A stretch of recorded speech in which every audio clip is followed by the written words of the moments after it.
Okay, good morning, everyone. We'll make a start on today's Smart Growth meeting. Welcome everyone here, particularly the new members of this committee. It's nice to have you on board with us. I also welcome the people on Zoom, and I hope you can all hear us. I've got Dave Courtney and maybe one or two others.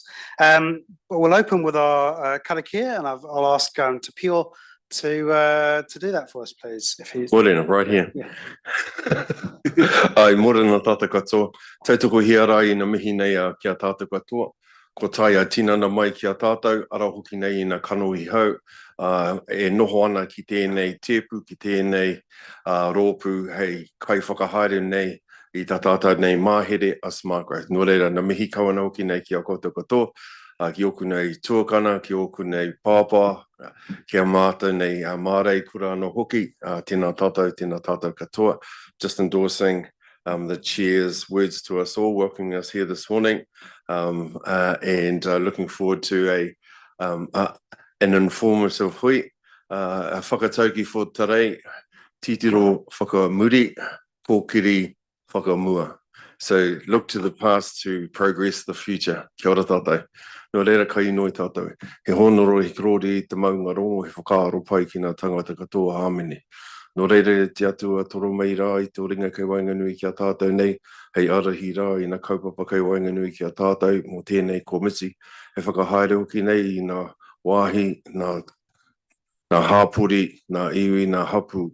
Kei wainganui ki tēnei takiwā. Manaki anō hoki e pā kia rātou nei, nā whānau pani e tangi o hiara. Kia rātou nei, kua tua o Pairo, kia hoki nei ki te tini te mano, kia rātou nei ki tua o Pairo. Nō reira te atua tēnei kia mātou I noi atu nei I a koe, kei raro ki te ingoa tō mauti, I ukarauti mō noa ake tonu atu, āmene, kia ora tātou. All right, Te Pio. So we'll open up with you've opened up with the karakia. I just want to mention that this meeting is being live streamed, so please note the consequences of that. So we'll move on to the apologies. I have apologies from Mayor Mahi Drysdale, Pauline McGrath of Te Whatu Ora, Rebecca Maperson of DIA, Mark Rawson of Kāinga Ora, Sarah Stevenson of MHUD, Fiona McTavish, Chief Executive here, Richard Ward of DIA. Are there any other apologies? Oh, here you are, sorry. Okay, so Rebecca is here, thank you. If there's no other apologies, I'll seek a mover and a seconder to accept those apologies, please. Deputy Mayor Murray Benge and Councillor Macmillan, all in favour, please say aye. Against, carried. Conflicts of interest. Does anyone have a conflict they wish to declare? No? Okay. I'm not aware of anyone for a public forum, so we'll move on to the paper A, confirmation of minutes for the meeting dated 18th of September. Are there any corrections for the minutes, please? No, in which case I'll seek a mover and seconder to move those true and correct record. Councillor Rosenbaum, I'm happy to second. I'll put the motion. All in favour, please say aye. Against, carried. So I move on to paper B, which is the quarterly report introduced by Craig and Nicola.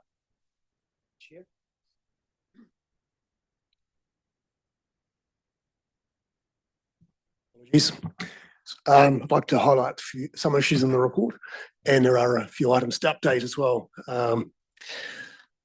Just in relation to the operating environment, just to note here that the operating environment statement that's attached to this report is part of our implementation plan. And what we do once a year is we go through and do an update of our implementation plan based on those changes. So it is actually published as part of that document. It doesn't just sort of float around on the shelf. So it is part of that, just to confirm. And obviously the major issue that's landed in the last week is the planning bill and the natural environment bill, which we've got a separate paper on later in the agenda.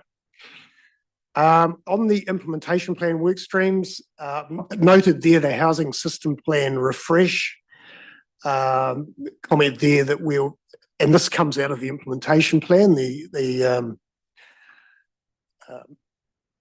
priority given to this work.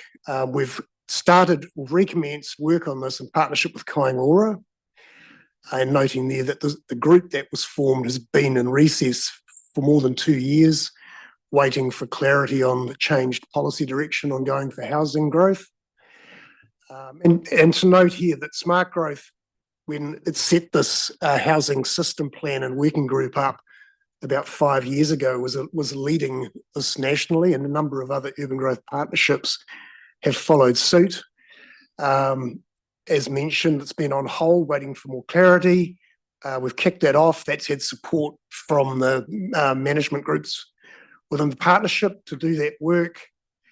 And our last step in the process has been to engage through the development sector group to gauge private sector interest and be involved in restarting the working group. And they're very enthusiastic about that. So we will begin that work in earnest in the new year.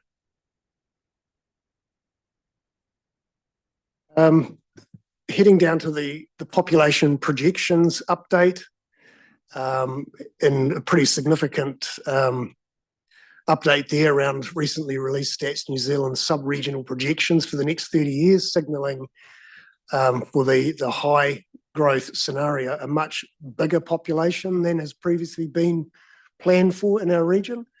So that's an additional 90,000 people to 2056. Noted there in the report, doesn't have a page number on it for some reason. Sorry.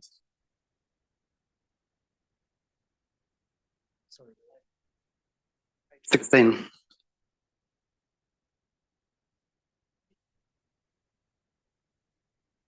Population projections update. Just give you time to catch up there.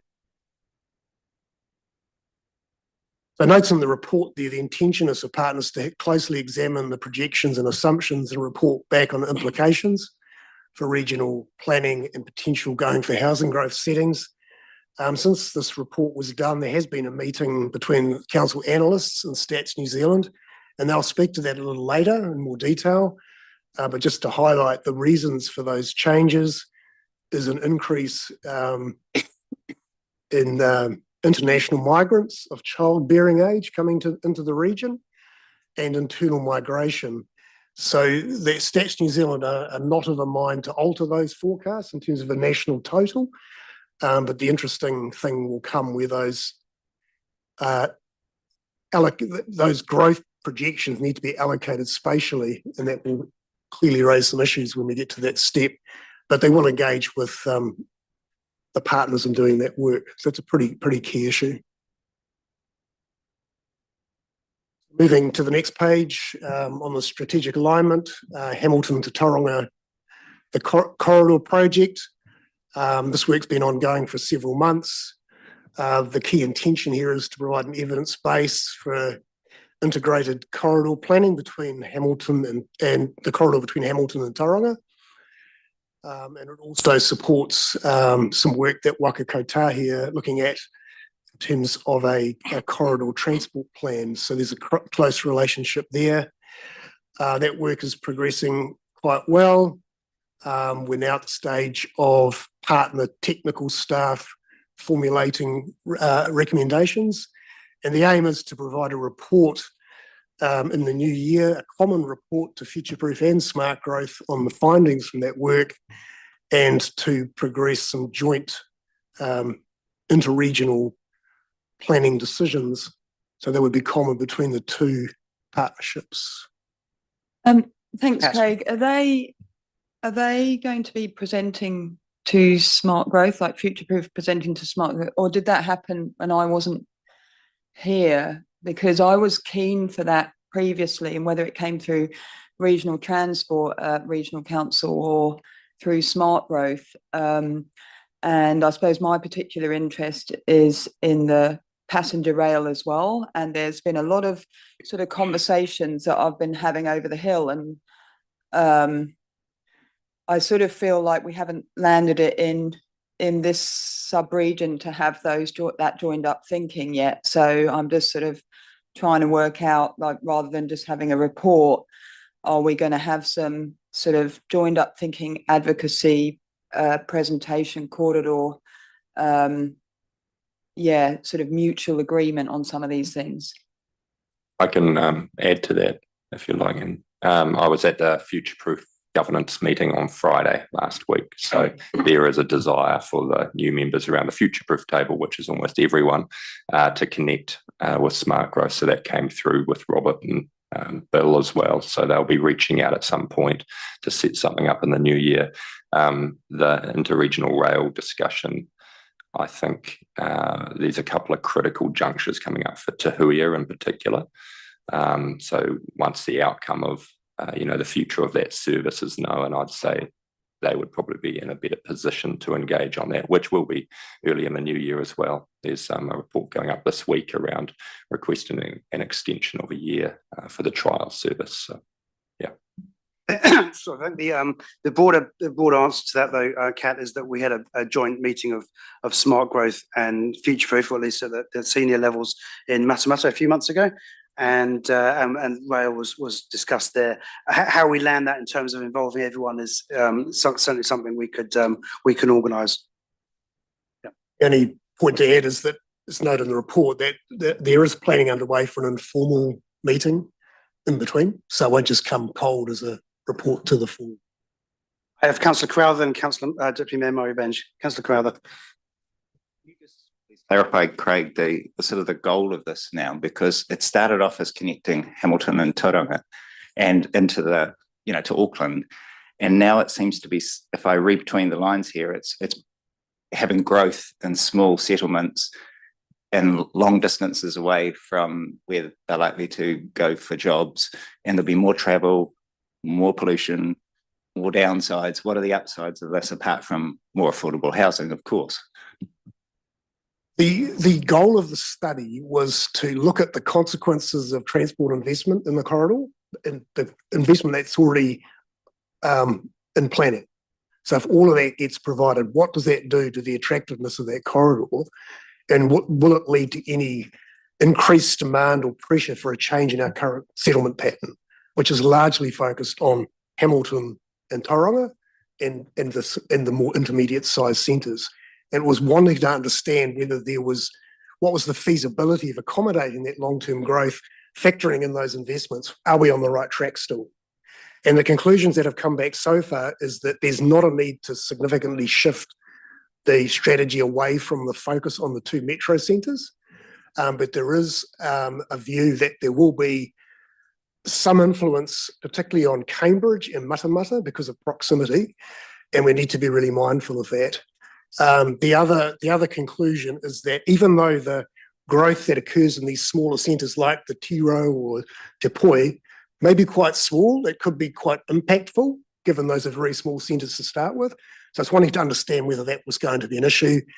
The other question on the table as part of the brief was, is there a case for a new node, a completely new greenfield node somewhere in the corridor?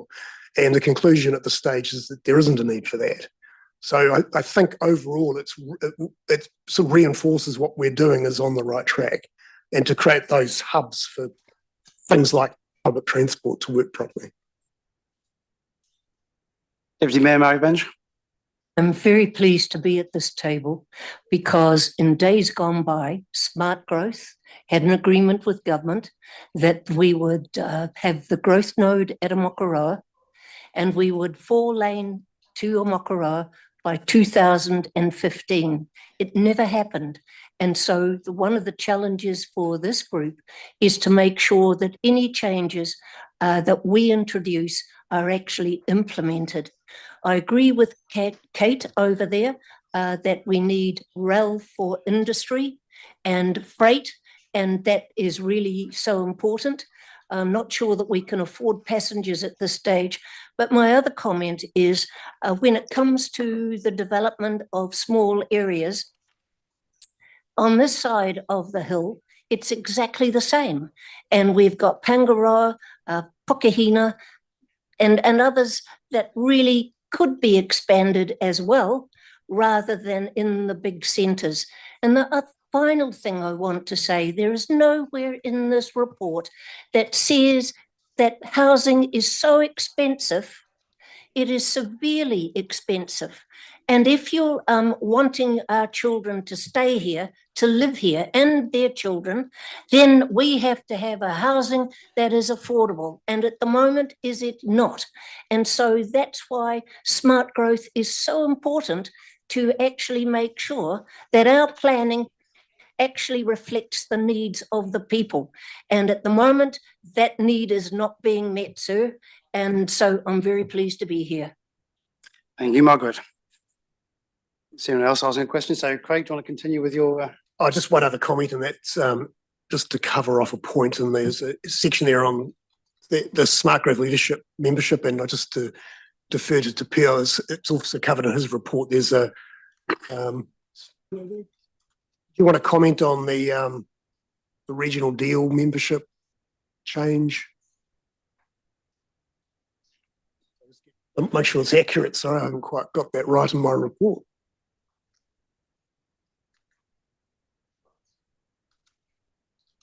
Kia ora, Mr. Chair. Yeah, just to bearing in mind that the quarterly report was written before the combined tangata whenua forum, and at the forum this was actually raised, and it is covered in my report in terms of the resignation received from Matimona MacDonald.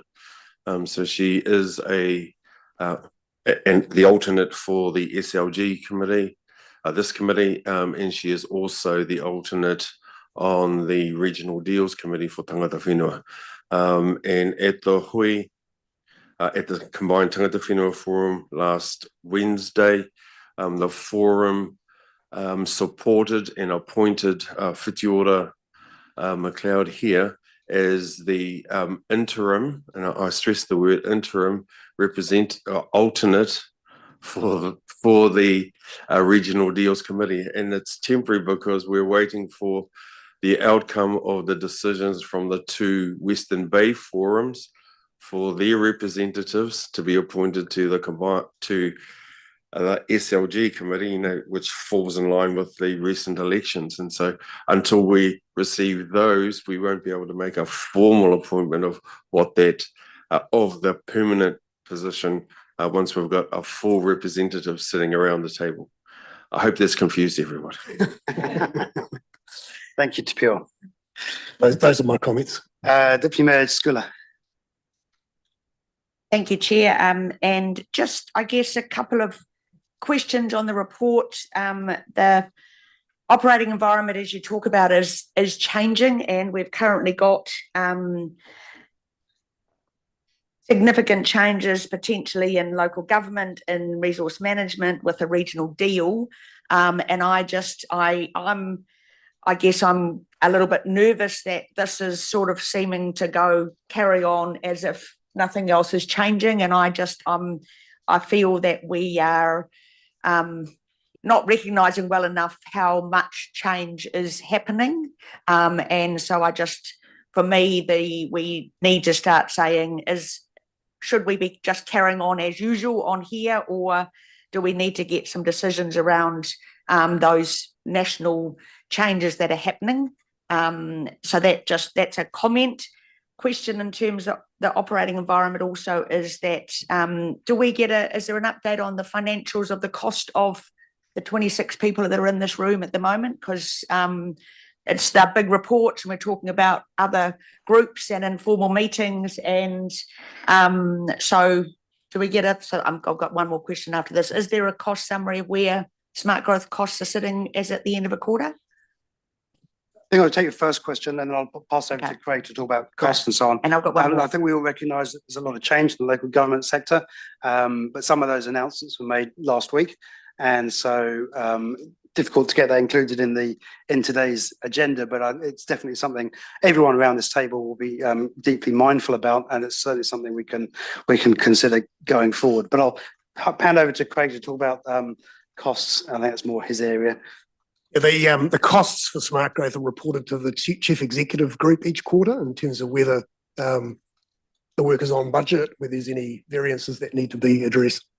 It doesn't come to the SLG, it goes to the so can you tell us if there's Can you confirm that there's no cost overruns currently? There's definitely no cost overruns. I can Okay, confirm. I will see if we can, we'll need to get it from our chief executive because that's important to us to know. And so just in terms of last question, if I can, the future group governance, the joint meeting that they had with Smart Growth leaders in Matamata, is that reported somewhere or was that? I mean, the future proof. Yeah, sorry.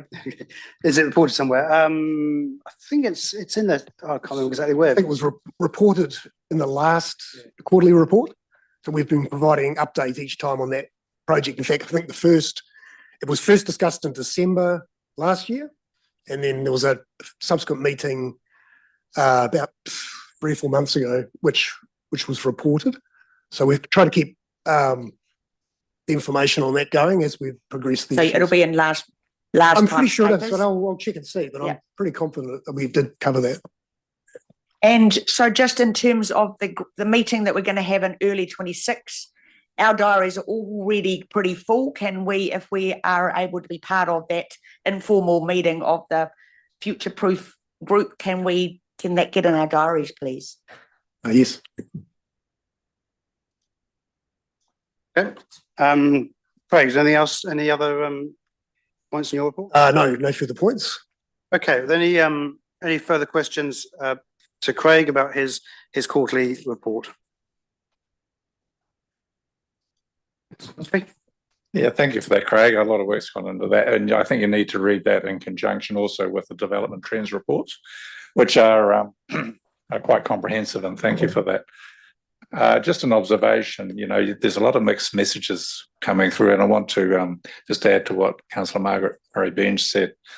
It's quite schizophrenic in a way. One comment is the national housing crisis. Then you get comments, there's a slow uptake in sections, there's a slow uptake on new builds. There's currently 1,800 homes for sale in Tauranga, the Western Bay. So who's telling the truth there? What's going on? My view is that, and I want to touch on what Margaret said, it really nailed it. It's really around affordability and uncertainty of income and all those issues. And we don't hear a lot of that in here. So I think we've got to expand our understanding what's going on in the real world, not on just the numbers game and, trying to paint houses by numbers. I've always described smart growth as being, I think we need some more information around people's ability to pay, the mortgage rates. There's a little bit in here about POS, but there's just so much uncertainty going on. I think that's the key driver in terms of getting people into the right homes at an affordable price point. I think the development community are actually doing their very best. They are changing their style of homes to hit a price point that is roughly affordable for a lot of people. But as I said in the last Smart Growth meeting, we're constantly missing the point here. And it wasn't in the minutes, I think, maybe deliberately, maybe not, is that we're not focusing on the other types of homes, not this ones the market delivers, because a lot of this information has to be market driven. And of course, they'll only deliver what they can make $1 out of. And that's fine. There's not much about social housing. There's very little about the rental market, which is changing. There's very little about the affordability of homes in terms of, third market delivery, et cetera, So I say that again, maybe it might sink in one day, that we need to broaden, I think, and focus on the hard parts of delivering houses, not the easy stuff. We often focus on what is relatively easy and not what many people in our community actually need to get into a home.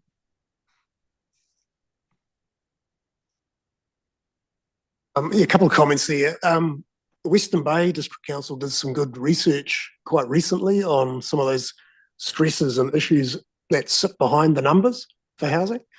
That was presented in a forum probably 2 or 3 months ago that I went to. And I think we could easily provide that type of information. That was drilling down into where all those critical issues around where different segments sit relative to price points and things. So that detail's there. But I would also say that I mentioned the housing system plan, the fact that we've taken our eye off the ball for 2 years and put no energy into that very point.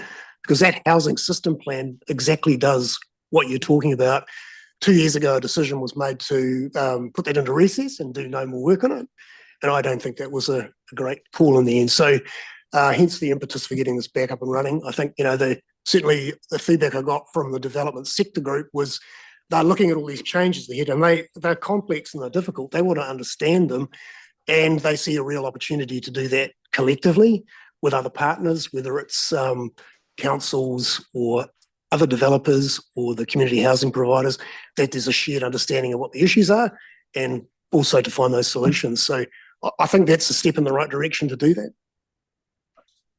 Thank you for that. And I think that would be a good idea. The notion of supply and demand is a true principle. So at the moment, apparently there's a lot of supply, but why hasn't the uptake been taken? That's the real hard question that needs to be answered. Kat? This is kind of a bit of a broad follow-on from Councillor Crosby, but I suppose, and going back to Councillor Schooler's comments around smart growth, to me, the smart growth with the intensification of existing urban areas, not just what the focus of the regional deal is so essential as a spatial plan and will feed into the wider regional plan. And when you're looking at, when you're looking at honing in on focusing on affordable housing and intensification with those two lenses together, then the kind of incentivizing and kind of pressure to develop apartment living and affordable housing in intensive areas where people can access services on those connected communities, mountains to the sea. And I think all of that goes hand in hand, which I think is why smart growth as a spatial plan is so important not to be lost. So what that looks like in the future with all of the reforms coming at us, this mustn't be lost. And somehow I think there is a bit of a mismatch with the, for want of better words, sort of cookie cutter housing, single detached house model. And even though developers are looking at making them smaller and smaller and smaller with tinier and tinier sections, they're still not affordable for most people. So it's like that transition to intensive living that I think is missing here. And I suppose I'm just planting that picture in a kind of big picture sense. I don't have the data, but I see that as missing, I suppose. But it's kind of in the smart growth plan. It's just how do we get there with that affordability? Deputy Mayor Murray Benj. Ian Sue, during our induction, we had visited housing development at Mokoroa. The price of land is still too expensive, so the sections are small, but there is a combined equity, and the people that are going into them are the people that want to own a home, and they are limited income and they're workers. And it has gone really successfully, and you just can't do enough of that. But at the end of the day, it's the price of land that squeezes people into tight compartments. And for Papakāinga housing, even this week, we've got releasing our FinCos to make sure that we can get houses up for young families. And so it behoves all of us, Sue, to actually make sure that our planning and our results are actually reflected in the community. They're not at the moment. And I just come back to it's severely unaffordable, but people are trying. And so that joint equity thing is so good. It's a private sector that's doing it. But in reality, we should be able to own a home on an affordable piece of land for everybody. Margaret, any further questions? Councillor Daly. Kia ora koutou, everyone. Once, like Margaret, I'm pleased to be here, and I think I'd just like to acknowledge the former membership of Councillor Thwaites and Councillor Scrimger on the Western Bay side, And thank you, James, for appointing us to this group. And I think the torch has been passed to a new generation, and not quite sure what that's going to look like yet, but let's find out. I'd just like to ask, being a newbie, could we have a quick explanation or description of the Future Proof group? Who makes that up? And also I see there's a report, a development sector group as well. A verbal update will be provided. I know there's, I think, one coming in the closed agenda, isn't there? But maybe just a quick update for the newbies on what those two groups are and who makes them up. Okay, so I'll answer the first bit. So Future Proof is the Waikato equivalent of SmartGrowth. It's as simple as that. So it's an urban if you want to flesh that out a little bit more. It's not all of the Waikato. It's Hamilton City, Waipa, Waikato, and Matamata Piaka. So it's a subset of the Waikato region. It's the part that's really influenced by Hamilton's growth. Have formed together. Waikato Tonu, exactly. Yes. Now the question about the development sector group, I think that was a question. What that is. The development sector group is currently it's administered by Tauranga City Council. What it does every quarter, it brings together a range of developers and consultants who work with developers. It's a 2-hour session, have all of basically the SmartGrowth partners present the work that they're doing that relates to growth and development. So things around plan changes and development contributions, all those kinds of things. They also give updates on changes in central government policy, legislation. So it's quite well attended. It has 25, I think, attendees at most meetings. And it's chaired by Jeff Fletcher, who's a development consultant locally. So yeah, it's met regularly now for 20+ years, every quarter. So it's got quite a momentum and quite a bit of support. Okay, thank you, Councillor Daly. Thank you, Craig. So there's 3 recommendations for the quarterly report. Receive the report, approve the operating environment statement for inclusion in the implementation plan, and notes the intention, as we discussed a little bit, for aligned joint reporting with Future Proof on the findings and recommendations from the Hamilton to Tauranga corridor study. Do I have a mover and seconder for those recommendations, please? Councillor Macmillan, Member Fitzgerald McLeod. Any debate on this one? No, I got put the motion. All in favour, please say aye. Against? Carried. So we're moving on to paper C now, which is on page 31, and that's the Tupakuri report. And I guess it's Tapio. I don't see Elisha here. Or it's behind you. So Elisha, if you want to join in or not, but Tapio, the floor is yours. Kia ora tātou. Yes, so the report talks about that we had a section within the quarterly report. We've come back for this December meeting to provide a full report, and very similar to Craig's. The report was written prior to the Combined Tangata Whenua Forum last week, and so there are some amendments and discussion to what you're reading in front of you that we're going to talk through. And the first one is around the Combined Tangata Whenua Forum and the outcomes performance measures framework. And so you've got a A3 page all folded out.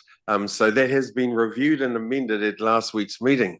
While the majority of the content is still intact, I suppose I'm really just going to highlight probably the fundamental changes that occurred from the discussion, and it was a really good discussion that we had last week with the Combined Tangata Whenua Forum members.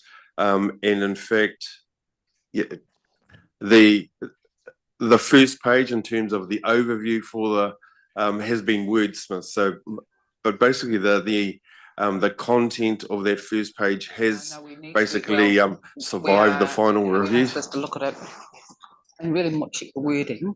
Ask whoever's If it online comes out to at a later please mute stage, it. and the consequences are clear. Christine? That one was the second Hello? one. No, not the second. Hold on. I'm just working on something. I've got- Christina, can you mute yourself, That's please? right. Boy? This is one who's going to give a hard copy to the mayor. Just 30. There's a longer list that should be reviewed and formatted if more details are required. All other tabs are storytelling. You can mute it on. On here. Hiya. Oh, sorry. Thanks, Marty. Kapo, we're good to go? Okay, good to go. Right. Carry on. Okay, so yeah, just saying that the cover page, the overview around the context of how the framework has come about, and you'll know because we've been to SLG, to all of the committees with the various drafts. And like I say, it's wordsmithing, getting that context right, and really being strong around rangatiratanga, around those aspirations, around mana motu hake, and seeking those views and perspectives from a tangata whenua position. That's the whole point of the combined tangata whenua forum. And so the whole idea was to ensure that the work that the forum, the representatives that are sitting on this committee and other committees are holding fast to the 6 tangata whenua outcomes that are identified and supported in the strategy. And so that's really the intent. The meeting last week supported rangatiratanga and the aspirations that are in there and those actions. Same too with Te Taio, and they were really supporting and endorsing the integration of mātauranga Māori, the establishment of a cultural health impact framework being integrated into actions moving forward. And so sorry, I'll just backtrack. In terms of rangatiratanga, I suppose the important thing about that particular outcome is that it underpins all of the other outcomes. So rangatiratanga, representation, being present and at hui, the ability to be sitting around a table and influencing outcomes and decisions apply to all of the other outcomes. So it's implicit that rangatiratanga is an ongoing outcome that we'll be looking to measure in the other 5 outcomes that we're looking for. The one that came under most scrutiny at last week's was around housing. And it's really good to hear the discussion earlier around affordability. And so Papakainga is one of those opportunities to deliver affordable, safe, healthy, intergenerational housing for Māori who have land or land within our sub-region and can utilise that for housing. I know from personal experience, because my daughter is just going through the process of building a home on our Papakainga in Haerengi. And so she would never be, if the average price of a home in Tauranga is 800K or more, or as some of those stats say, it's $1 million, my daughter would never be able to afford it. Her budget for everything in her whare is 500K. Both of them work. He's an electrician. She's a qualified teacher, 2 degrees, working at Awanuiarangi. They're maxed out at 500K. They can't afford anything more. They could never afford anything in the open market. So now, when you want a reality story, that's what's happening right here today. And we're working through with TCC around getting her building consent through so that she'll be able to start building in the new year. But you know, the figures that we've got around what affordability is for a young Māori family, two boys under 5 years old, both working, is that, you know, they'd be lucky to make that amount. So I suppose that's the reality story for today. But in terms of the whenua outcomes that we've got in the framework right now, that's what we've focused the change on. So we've taken the numbers that are going to be talked about in the trends report. Great work being done by TCC and Western Bay, getting those figures together, but we've still got a long way to go around how we report those in that trends report, and I'm sure we'll discuss that when we get to there. But that for us is business as usual. So that's why it's been moved from where it originally was in the version that you've got, and moved into the business as usual for the council partners. It's been replaced by those aspirations that tangata whenua want to see. So they want to see how many Papakainga developments are going through the process, reflecting their cultural, their tikanga aspirations around what they want to see on their whenua. And so I think those numbers are going to provide us with that reality check.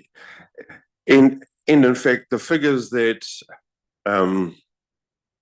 TCC and Western Bay are demonstrating are showing, the reality around Papakainga is that there are only 8 homes on average a year being consented on Māori land. So and this figure isn't new. We've brought this to your attention before. And in the last 26 years, we've only just touched 200 in each council. So the gap or the difference between what happens on Māori land and what happens out in the open market is huge. And it's huge because it's really complex to get it done. And we appreciate all the work that both TCC and Western Bay are doing around the regulatory, as you were saying earlier, around policies, around development contributions, those types of opportunities to help. They certainly do. They certainly do. But it's our other partners that sit around this table that have a huge influence, and those have been expressed in the operating environment report that we've been working through. And so changes that occur down in Wellington, regulatory and funding have significant effect on our numbers. And so we'll see the numbers in terms of the decline. I suppose the positive example, if Ricky was here, so Ricky also represents the Tuapiro Ngāti Te Wai Marae. They opened their kaumātua whānau whare, and Meadenia was honoured guest at the ceremony on Saturday the 6th to see them open. And that's the whole thing around our community development. All the existing and other Ngāti Te Wai people supported that development through the demolition stories that you probably don't have to hear today, but the building and construction, whānau coming in, supporting the build, supporting the landscape. A lot of good work went in by Western Bay around addressing the flooding zone that they're currently in, the raising the foundations for each of those whare. So some brilliant work going on. And this year represents the highest number of houses being built in the Western Bay ever in the last 26. So 18 homes are being built in 2025 or this year, represents the highest number that Western Bay have been able to achieve. So we can see that there's a lot of work that we all collectively need to be doing to lift those numbers, because in the closed agenda, you'll see the aspiration is for 500 homes when we're only just cranking over 26 years to get to 200. Obviously, things need to change. And I suppose that's what this report is trying to do, is trying to demonstrate where that change is going to occur. And tangata whenua are looking to make that change and supporting where we're going from. I know I've taken too long. I do just want to say in the report, we Araro Tangata was held last Friday, or the Friday before, on the 28th. And another awesome example around iwi innovation, around housing, around community development in Porirua. So Ngāti Toa Rangatira, they gave a presentation, inspirational and an uplifting presentation to the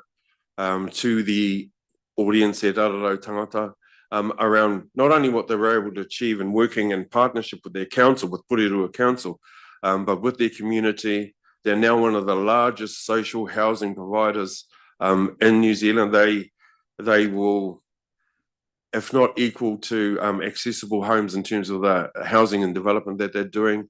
They've got social housing, they've got private development going on that they've got, and then they've got their own development, Te Ahuru Mōwai, which is a program that they support with moving into first home ownership for their people as well. So that there's a lot going on.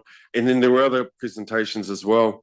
Like I say, Ricky introduced it because that weekend was the opening, but he took time out to come to the conference, talk about the trials and issues that they've raised for the last. I suppose that's that development process. It took them 2.5 years from working with Te Puni Kōkiri with Western Bay to actually having an opening. So 2 years to get to that point, and that's what we've been saying in the workshops. The actual reality of seeding it, because I did hear one of the councillors at a previous meeting say we want to see outcomes tomorrow. Outcomes don't come tomorrow. It takes time to do all the work behind getting the infrastructure, getting the people, working with the builders, and then actually getting home. So 2 years is a very short time to getting that through. So I think that's some of the other lessons. Maria Graham, the Māori Land Court, came as well. Great presentation there. And then I know I have got tangata whenua representation and the discussion in Craig's report. So this does talk about Matimona McDonald and that resignation there, but also around Darlene Dinsdale, who's now a councillor. Her resignation from, she was a member on SLG. It's now going back to, like I say, back to the Te Ihu o Te Waka o Te Aroa for them to make the appointment about who their representative is going to be. If I may interrupt there, to Pure, that appointment was made last week, and so Te Ihu o Te Waka o Te Aroa appointed Hakopa Tapiota. Yeah. So I was going to discuss with Craig whether we can, as a group, note that appointment today, and then that's ticked off and done, if that's appropriate from tangata whenua side. Yeah, I think that is appropriate. Obviously, the paperwork will follow on because that meeting was happening after the combined tangata whenua forum meeting. And it's a great choice. So Hakopa will be a valuable member sitting around this table. And thank you for that news. So yeah, that basically does my report. Happy to take any questions. Yeah, kia ora tātou. Kia ora, thank you, Te Pure. Materia was first, and then Whitiora. But thank you. I just want to comment on those lived experience that Te Pure has raised, and I guess it follows on from the tangata whenua Māori housing conference that was held by Te Araro tangata. And I just want to sort of just make some comments around the value that the conference had for Māori from a regional perspective. So there were practical pathways to housing solutions, showcasing successful papakainga housing, ownership and rental, investment opportunities and shared equity approaches that others can adapt. And it provides clarity on planning pathways, infrastructure challenges, funding tools, and governance models that help Māori land trust and corporations move from aspiration to delivery by unlocking Māori land for housing. It strengthens the Māori voice and influence. Collective kōrero strengthens Māori advocacy, informing government reforms, funding settings, planning rules, and housing strategies so they better reflect Māori realities. It also elevates Māori knowledge systems alongside technical expertise, showing that cultural values and modern housing outcomes are not in conflict but mutual reinforcing.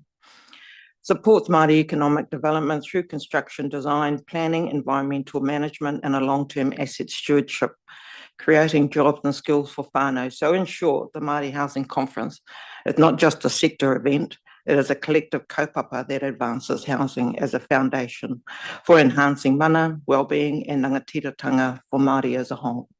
Kia ora. Kia ora.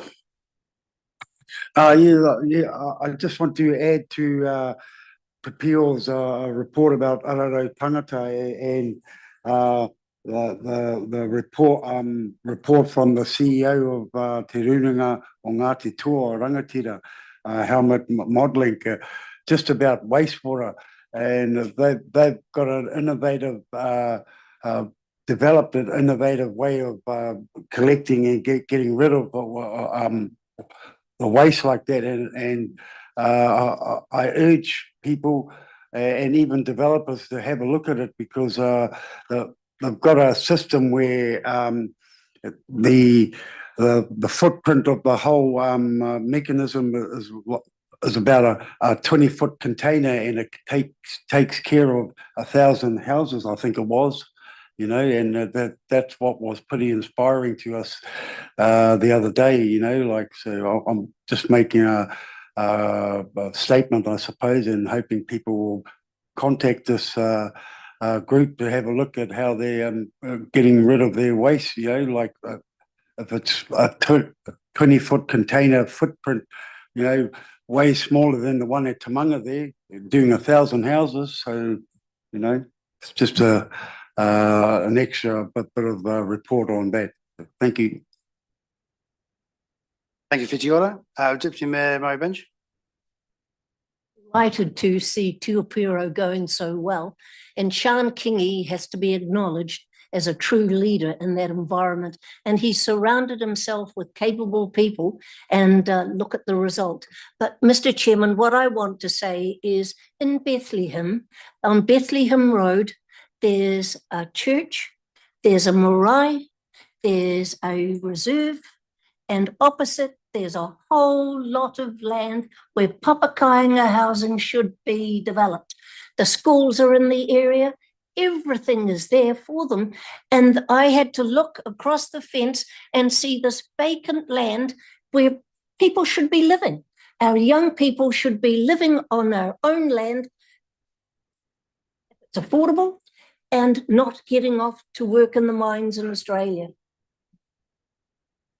So if somebody could please look at the Bethlehem area, I would be most grateful. I've met to Mrs. McDonald, I've spoken to her, I've spoken to Shad Rolliston, nothing happens.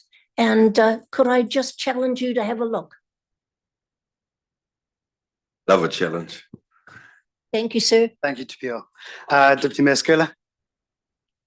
Thank you, Chair. I just want to sort of acknowledge a gap. I think we had a recent workshop on papakainga housing, and for example, because I recognise those numbers are way too low, that we're having conversations, we're wanting to do something, and we had a workshop, we'd just been at Mangatawa and seen some of the really good completion of housing.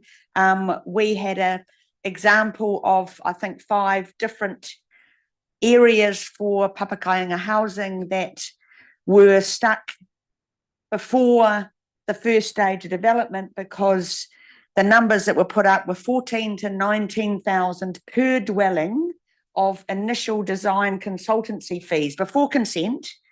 And I would look at that, and I admit I don't know enough, but as a beanie, I look at that and I go, why on earth does every new dwelling have 14,000 to 19,000 of costs? That's the first roadblock, right? We can't even start. So I'm just putting up that we need to have a better linkage to say, if we've got something that we're an example that works. If you've got a better one in Porirua, are we making sure that they are part of the planning that the NTCC looks at? Because I would look at that and say, why on earth are we not doing that without needing that extent of initial design fees before we've even started? Councillor Mellon. Thank you. Just a quick comment about the wastewater. You guys probably already aware of this, but the work that Chris Battersill and Waikato Uni have been doing about seaweed, sewage and wastewater treatment. Do you know much about that? Because I wonder whether it might be worth having a presentation here, because I just can't remember all the details, but I think they're quite advanced. Yeah, so as Councillor Crosby was reminding me, there was a trial of I think we were talking about it, wastewater treatment plant, and maybe Councillor Scrimger can help me a little bit on this one, but that was tried. I believe it was quite effective, although the trial is no longer at that plant. But it's kind of like an unsung hero project, I think. It was quite effective in removing nutrients from the water, but there were two issues principally there. One was around the space available with the expansion of the plant that was required, and that limited the area that would have been available to install such a facility on a more permanent basis. And what was the other issue I was going to say? I'm sorry, I've lost it just for now. I think it's a good point, but I think we're drifting into trying to design a wastewater treatment plant on the hoof at SmartGrowth, which is probably not. I'm not meaning to go down a rabbit hole. It's just there's pretty good research happening right here, and it would be it's worth knowing about. Is all I'm saying. Just flagging it. No, thank you. Thank you, Councillor McMillan. I think we need to move on with the agenda. So there are 3 recommendations there, and I'd like to add a 4th, which is notes the appointment of Hakopa Tapiata to SLG by Te Ihu o Te Waka o Te Arawa. I think, and just to acknowledge that appointment that was made last week. So is there a mover and seconder for those recommendations, please? Whitiora, Councillor Crosby. Assume there's no further debate on this one, in which case I'll put the motion. All in favour, please say aye. Against, carried. So now we move to page 48 on the TSP, the Transport System Plan, paper D. Thank you, gentlemen. Yes, sorry everybody. Thank you for the opportunity to provide an update on this. This is Dean Kimpton speaking. I chair the TSP group on behalf of the combined group of organisations that are part of it. I thought it might be useful just to give a quick overview of where we're at, TSP itself. We talk in the paper about the Transport System Operating Framework update, and then largely take the paper as read, given that it's only there for receiving in any event. But just to remind the committee, TSP's purpose is one of a shared vision for transport outcomes in the Western Bay of Plenty area for over the next 30 years. So it links many of the discussions I've just heard now around housing, social outcomes, economic productivity, and the role of transport in delivering those. The intention is that it coordinates all of that transport investment and aligns it with that spatial growth strategy and outcomes that you have through smart growth. The transport system operating framework piece of work itself is a technical study designed to bring together the investments that are needed, the role that they play, the benefits that they give, and provide for a prioritised investment approach to ensure that we're getting that return on investment and value for money. So you'll see that described in the paper. We're up to version 3 of that framework. It's proved very useful. It's laid the groundwork for successful LTPs and RLTP investment proposals, as you'll have seen over the last two investment cycles. So it essentially provides the framework for the various councils rolling up into that regional land transport commitment and into the national one, and assist in securing funding. of course, it needs to align with the GPS, but also our regional and local investment strategies. So that's a summary of both TSP, its purpose, but the role of this Transport System Operating Framework, investment and review approach. We're on a reasonably tight time frames. There's a lot to be done. You'll see a table in there that talks about engagement, consultation, and when things need to be adopted. Whilst it might say June 27, we all know how quickly that goes past and the work that's needed to get all those things in place that need to be agreed and approved.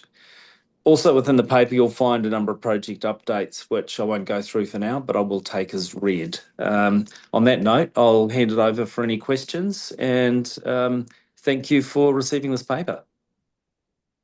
Thank you, Dean. Appreciate the update there and the paper you provided. I have Councillor Roseberry with a question.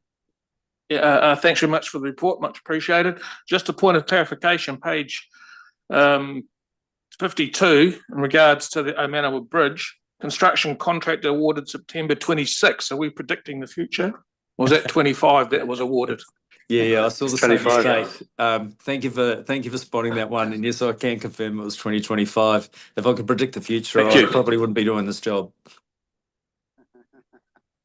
Thank you, Martin. Councillor Crowther. Yeah, Dean, thank you for that. Glenn Crowther here.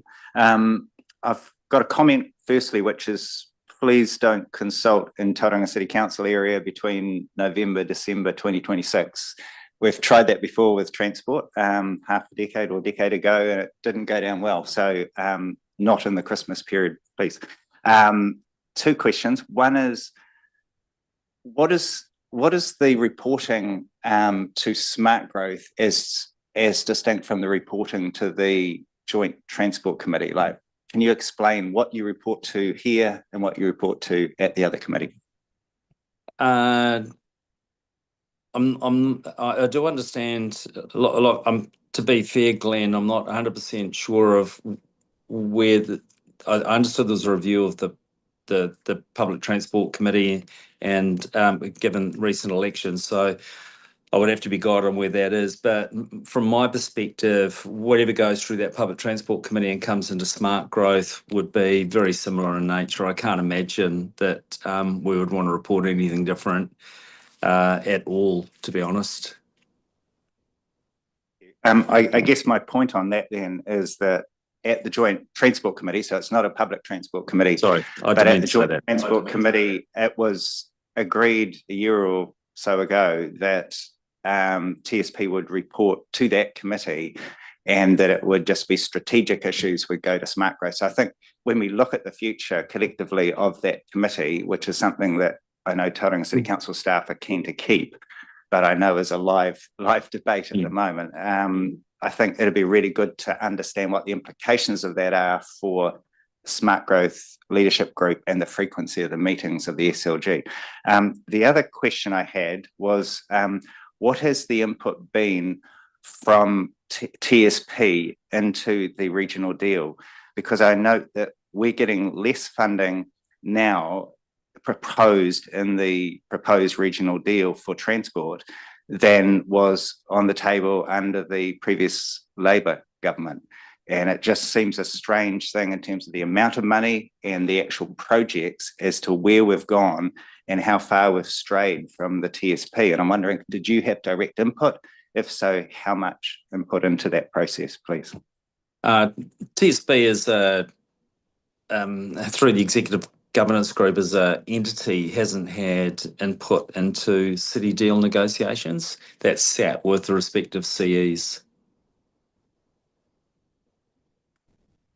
I think, Councillor Crowther, you got to ask that question of Chris Joblin earlier last week. I asked a similar sort of, but it was a different question. It wasn't asking about. It was an identical question. Yeah, but I guess I'm a bit gobsmacked that we set up a structure and Marty set it up, in 2020 for exactly this purpose, to try to secure government funding, and yet at the very crucial point in the process, we don't have TSP in the room, which seems strange.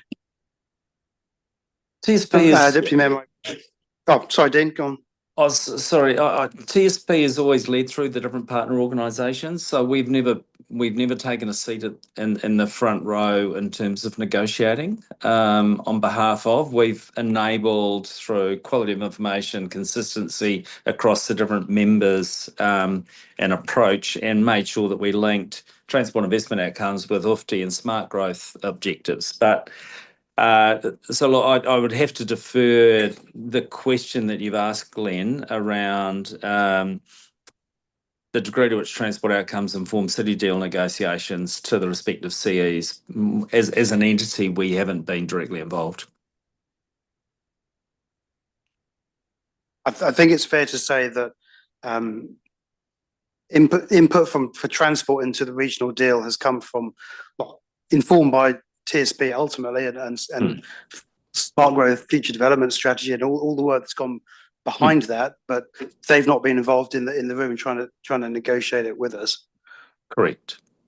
Because we all know what roading and other transport projects we need, and we've sought to achieve as much of that as we can. Thank you, Mr. Chair. I guess I'll just suggest that I think it shows that they've not been in the room. It's just personal opinion. Deputy Mayor Murray Bench.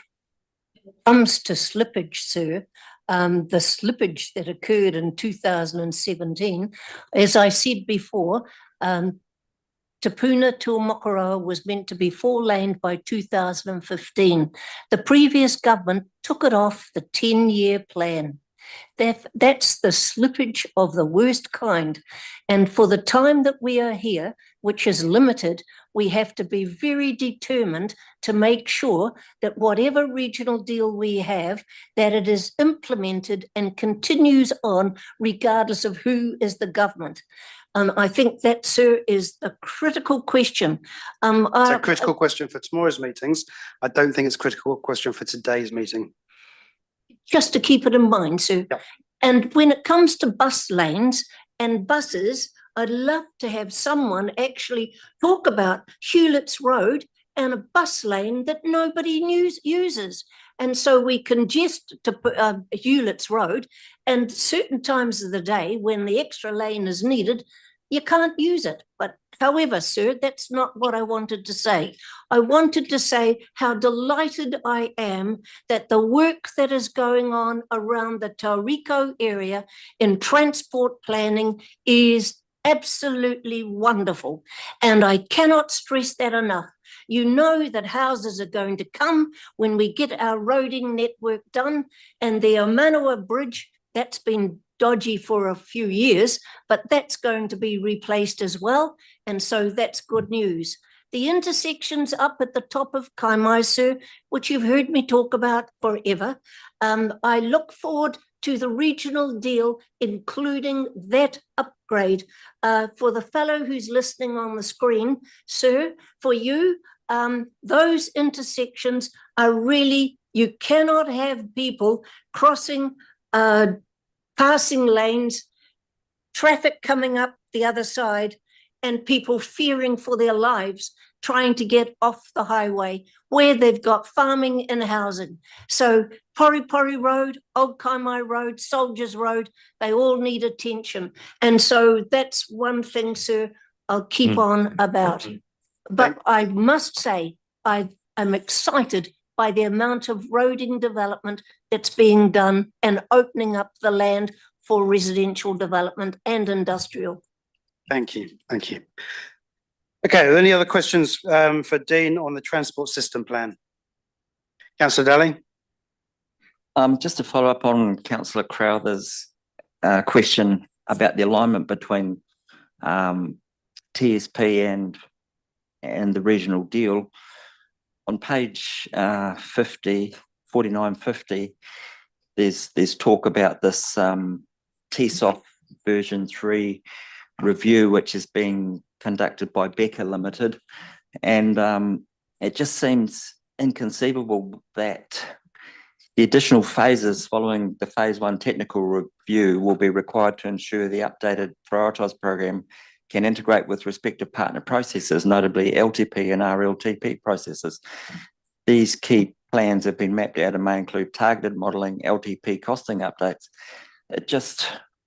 This just seems crazy that there's been no discussion between TSP and the regional deal planners in terms of all the transport work that we're talking about. I don't know, can someone provide a bit more detail about how this was planned to be coordinated, especially as this report's due for approval in March 2026? I mean, I know what we're talking about tomorrow to approve the regional deal next step. Part of that is actually incorporating something into our LTP that we don't even have any detail on yet. Just a moment. I believe, Marty, did you want to speak to that one?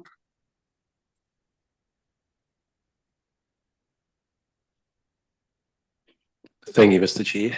So the various iterations of TSP over the last 4 or 5 years has seen all of the projects across the Bay of Plenty, certainly the Western Bay of Plenty, prioritised. Now, those that are sitting at the table for the city regional deal, including NZTA, who have been supporting this process, are well aware of what those priorities are.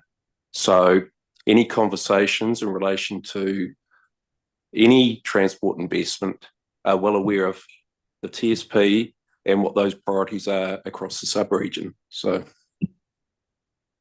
thank you. Just to reiterate that, Councillor Daly, we as leaders in our sub-region are aware of what transport projects we need. The TSP has fed into that, and there's TSOF and version 3, or before that was version 2. So these aren't new projects. These aren't surprises. There won't be surprises to anyone. They are things that have been trying to do sometimes for decades. And so it's not true to say that we haven't been talking to each other. We've absolutely been talking to each other, and everyone fully understands what our priorities are for the district. There may be some disagreements on some of the prioritisation. That's natural within different groups of people have different priorities, but overall we have pretty clear what our priorities are for transport needs in our sub-region.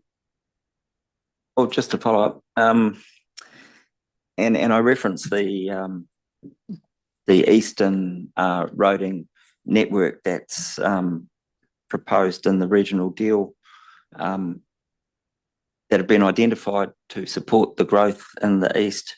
You know, I'm talking about off the TEL, the Makatuta Puki Water, Western Bay Planning District Council, and this Tim Allen from Priority 1 has talked about these roads that have been identified, but there's absolutely no mention in this TSB report about these roads that we're talking about. And the only as you're well aware, Councillor Daly, the deal is a confidential matter at this point in time, and it's not appropriate to be talking about that. Now you've been made fully aware of what those roads are, but now is not the time to be discussing them. Well, I guess my question is, we haven't been made fully aware of those roads yet. So we've asked the question a couple of times during the regional deal update. I realise maybe this is the wrong place to ask that question. You were made aware of them. I can show you them afterwards if you wish. We'll certainly see them tomorrow. Councillor Crowther. Yeah, thank you, Mayor James. I guess I'd respectfully disagree that we have any kind of alignment at all on transport. I think we have a theoretical alignment, but in terms of practical, we have a list of projects which, to quote the former director of the TSP, the list is the list. Nothing will change from the list unless the governance wants to change that. So the point being that what was going to be implemented in negotiations with the Crown and the government was that list, and we have strayed so far from that list, it's unbelievable. And we have the whole basis for smart growth now is UFTI. The whole basis of UFTI is the connected centres model. And we have, to quote, not sure whether it's Carol who came up with first, but Carol Gordon, I think, we have a disconnected centres model now.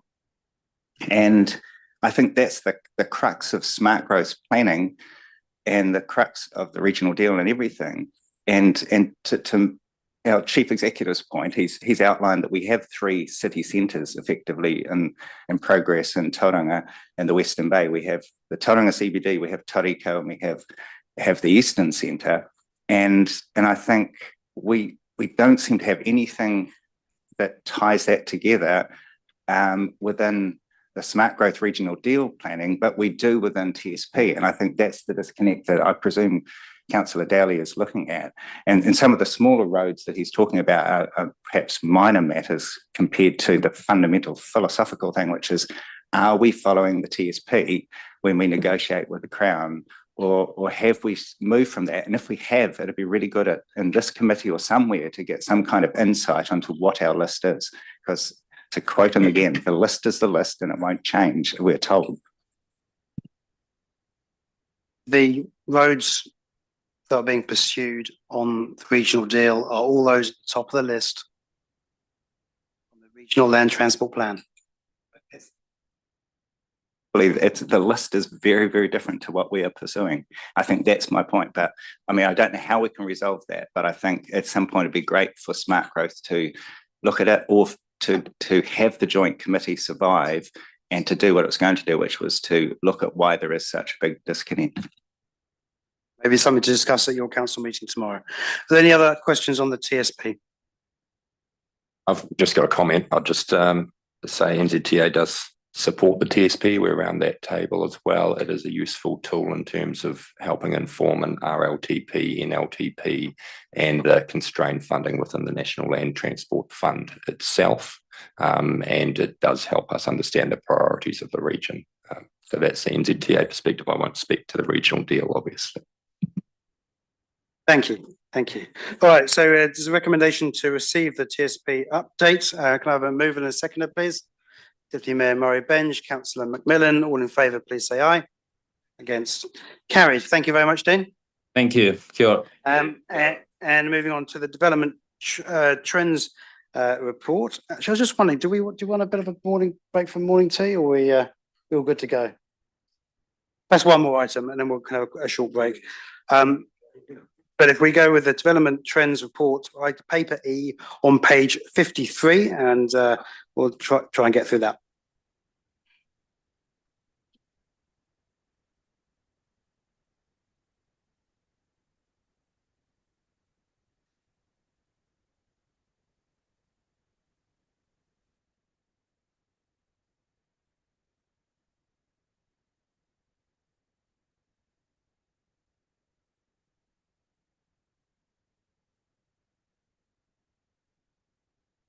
Welcome. Please kick off, Chloe and Jane, and welcome. Kia ora koutou. I am Chloe Thine. I'm Research and Monitoring Analyst for Western Bay of Plenty District Council. And I am Jane Mercado from the City Planning and Growth Division of Tauranga City Council. So we prepare this report together. It's the 24th year that the Development Trends Report has been prepared, and it tracks two main measures of new dwellings and new lots created over the sub-region, and we add our figures together to report to Smart Growth. So if we could have the slides, please.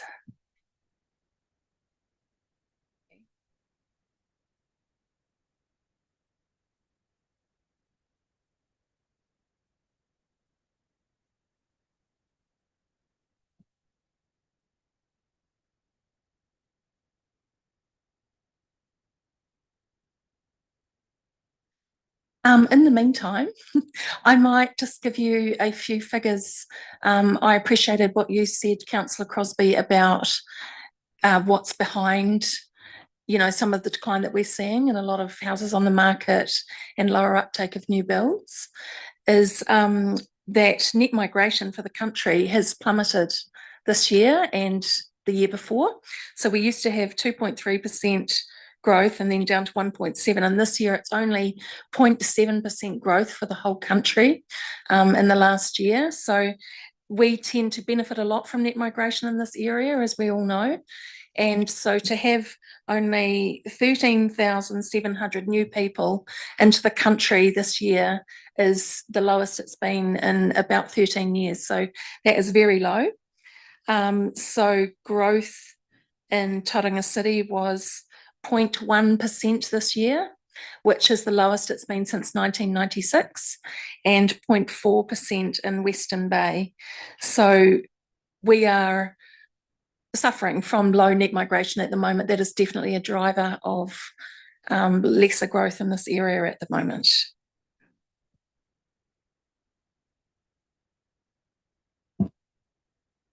Sir, what percentage are leaving?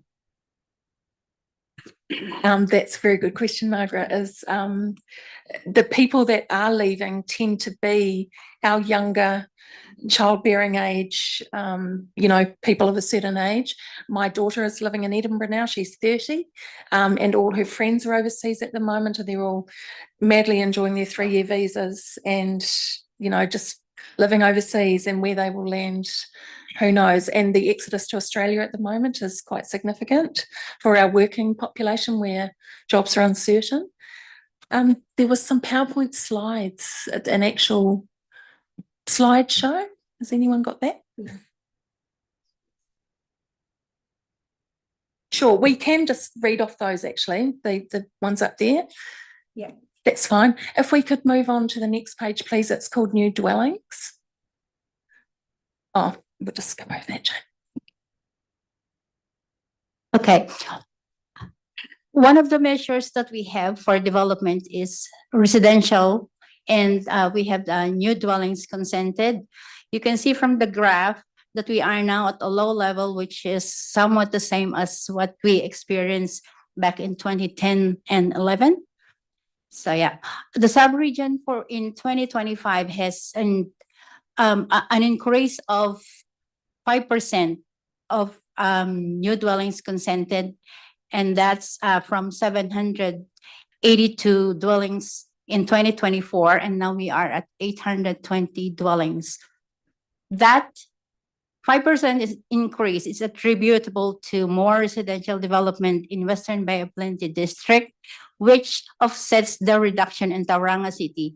Tauranga City has a decline of 63 dwellings, or equivalent to 13%. Next slide, please.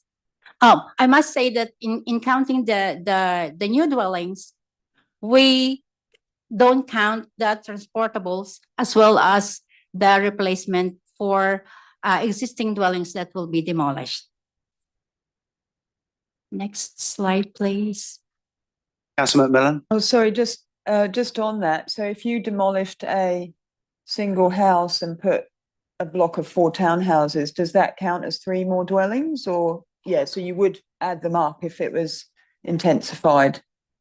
If there are So there's a section and there was 1 house. Yeah. And then that was demolished, and then it was a townhouse with 4. So the count will be 3. It would be 3. Thank you. Yeah, that's additional dwellings. New lots created is the measure of subdivision activity. It's how many new titles are being created. So for the sub-region, we've had an ongoing decline since a peak in 2017. This is almost the lowest level that it's been. So Tauranga City, 221. For the first time, Western Bay has overtaken Tauranga City in numbers of new lots, and Omokoroa is really the star of the show there, with I think 160 something new lots this year. So Tauranga really is showing quite a decline in new builds and new lots created. Councillor Elvin. Thank you very much, Mr. Chairman. Do you have those graphs on a rolling average basis? Because I'll be interested to see those numbers on a 5-year rolling average rather than the spike up and down, which I don't think gives you much of a real trend as to where things are heading over time. I mean, it looks really good to go up and down the roller coaster, but if you spread it out, I'd be really interested to see what it was spread over, as I say, a 5-year rolling average. Yes, we can do that.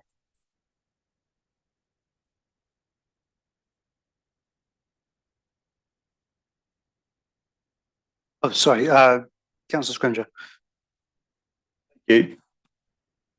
Perhaps first a comment that I don't want to sound dismissive of facts. Yes, there was a small increase in building activity, but we're stuck on the floor pretty much in a region. And I notice the comment here that it says 30% of greenfield capacity in UGAs remain, 15,000 odd dwellings, which at that sort of level's 20 odd years. And I'm guessing what my question really is, are there any signs of an turn in building or consenting activity and or subdivision activity? Because the commentary I'm hearing is that developers are reluctant to create new lots because they're struggling. There's no market for them at the moment. And so they're not wanting to move into that. So I'm just wondering, is there any indication of improvements coming or uptick coming? I can probably say that for 2026, we are already monitoring the new dwellings consented from July, and from July to end of June, Tauranga City now has 284 new dwellings consented, and that's only for the 5 months of the year. So with that level, we are expecting that next year we will have more than 50% of the 437 dwellings that was consented this year. In contrast, in Western Bay, our numbers are actually pretty low for the first 5 months of this year. So it will be interesting to see where that lands. In Te Puke in particular, there are Tamania and Seddon Street and Zest development. They are doing earthworks. Seddon Street's almost pretty much finished, and Generation Homes are getting ready to market those. Tamania is coming back to life after a bit of a hiatus, but Zest, which is about 382 new lots, is come back in for resource consent for a modification. Classics in Omakoroa have put in new titles for 108 new lots on Pearl Road, which is exciting for us because that's the first significant development on Pearl Road. So there certainly is, momentum, but we can only count it once it becomes a new title or a new dwelling. Yeah. Councillor Crosby. Just quickly, the big dip was the global financial crisis, which kicked in around 07, but it had quite a long tail here through to about 11, 12. Then you can see it just shot up again. And the message there was it was really tough in TCC, but we kept building infrastructure because we hoped, Craig, that it was going to come out at some time. When it did, it turned on like a tap. As you could see, it just went really nuts. So there's lessons to be learned in the history, but it's really hard to gauge what international factors can have on our supply demand, because it's such significant investment required to keep chugging on during a slowdown, but you do. And the other fact I'd say was in those days, we had 5 urban growth areas opened up, which was, Bethlehem, Ohau, Edi, Pies Pa, Welcome Bay, Papamoa. Most of those are kind of full now, and that's a challenge for TCC at the moment. And it's been a challenge for a long time where to go next, because it's very expensive.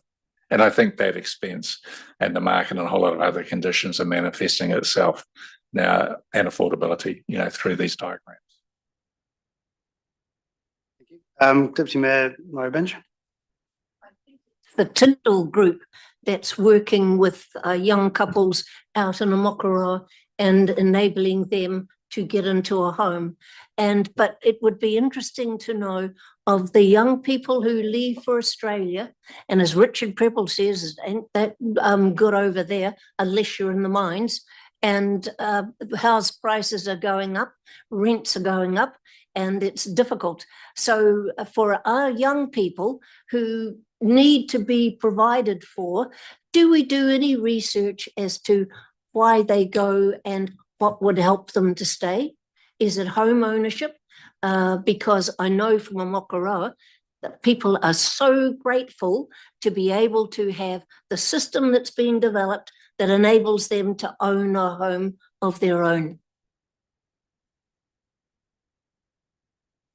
I'm not aware of research into that, Margaret, but it certainly is being talked about a lot in the media and anecdotally. So hopefully someone like Infometrics might pull together some figures on that, or I'm not aware of any just yet. Yeah.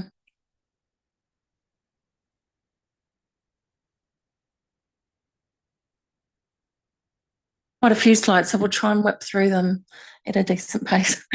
Okay. Well, this one's quite self-explanatory. Relative to smart growth projections over the last 3 years, we are only 15 dwellings short than is projected in our LTPs and as projected by smart growth. So we're pretty much bang on what we projected.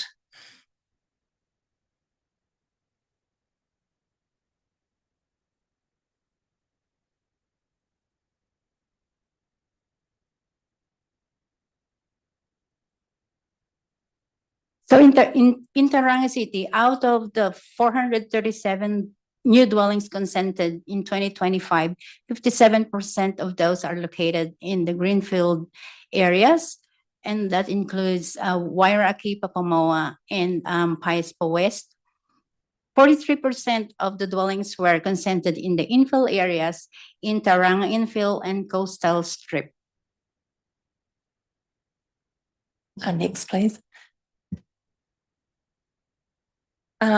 Western Bay is presented a little bit differently here. 76% of new builds are in urban growth areas of Te Puke, Omokoroa, Waihi Beach, Katikati and Te Puke. So you can see the purple line there as Omokoroa has jumped right up. So in 2021 was sort of the peak of Kaimai Views subdivision, and then not much happened for the last couple of years, and then Omokoroa sort of come back to life this year, which is great. Te Puke's pretty steady, rural and minor urban pretty steady, and Waihi Beach has around 35 new houses a year. That's that one. Thank you. Please go ahead. Yeah. I think what that one proves is that when you put the roading network in properly, then it gives the developers a chance to do some work, and people are happy to live there then. And we can't do anything unless we've got developers prepared to take that risk.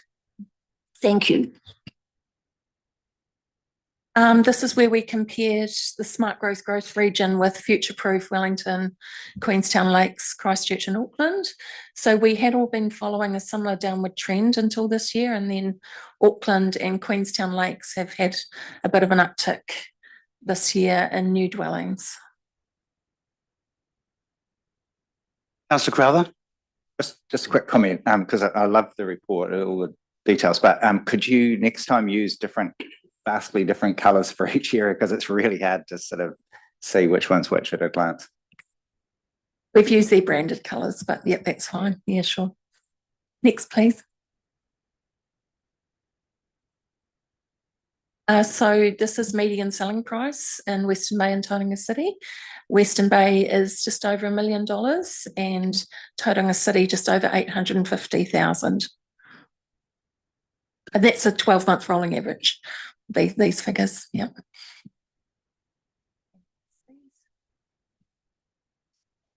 Stark evidence that it's how unaffordable we really are. Average rents have come down this year.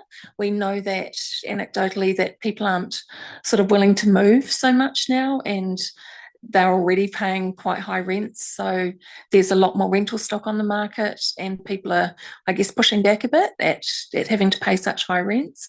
So rents have come down by 1 to 2% this year.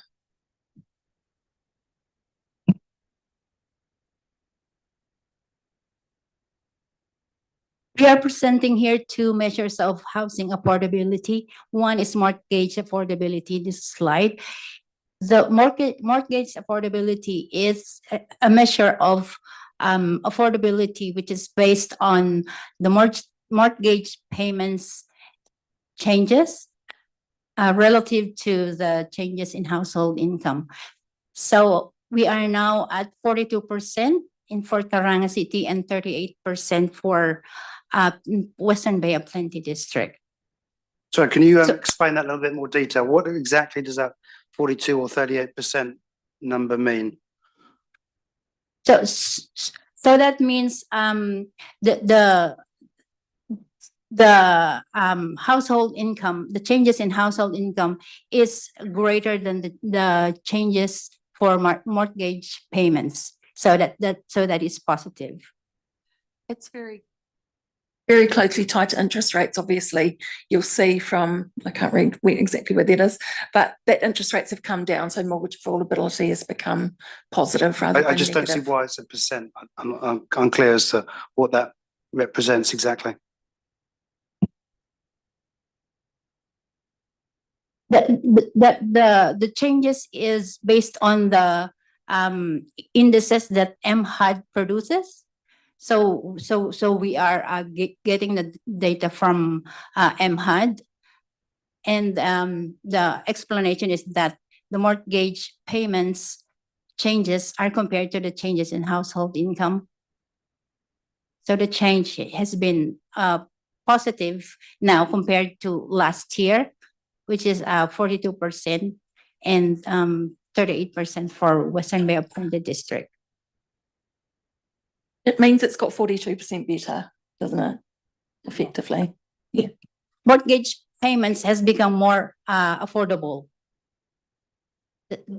That is what they are saying. I think we'll take this offline, but it's clear as mud at the moment for me. But anyway, okay. Because interest rates have fallen. Yep. Yeah. As a trend, it's meaningful, but as the number, that I'm not getting it. Okay.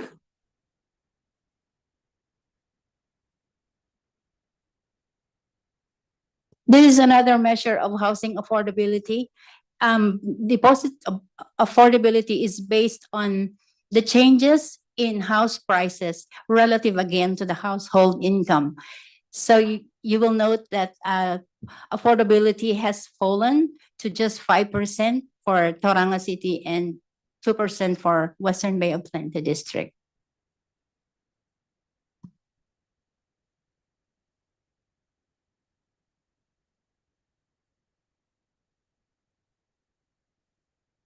Next slide, please. Councillor McMillan. Can I just ask on that one, because it doesn't really correlate with interest rates. So that's that spike before the drop, the bigger spike before the drop. Is that due to bank incentives for deposits, or why did it spike in 2020? Yeah, it was high in 2023 and then it dropped. yeah, it was high in 2023, and we that is also true for other councils. We have taken a look at the trends also in other councils, and our thinking is that because it is based on household income, back to 2023, around that year, that is after COVID, and many people have come back, and they have money to purchase More houses, yeah. more houses during that time. That's why it was high. Okay, gotcha. Thank you.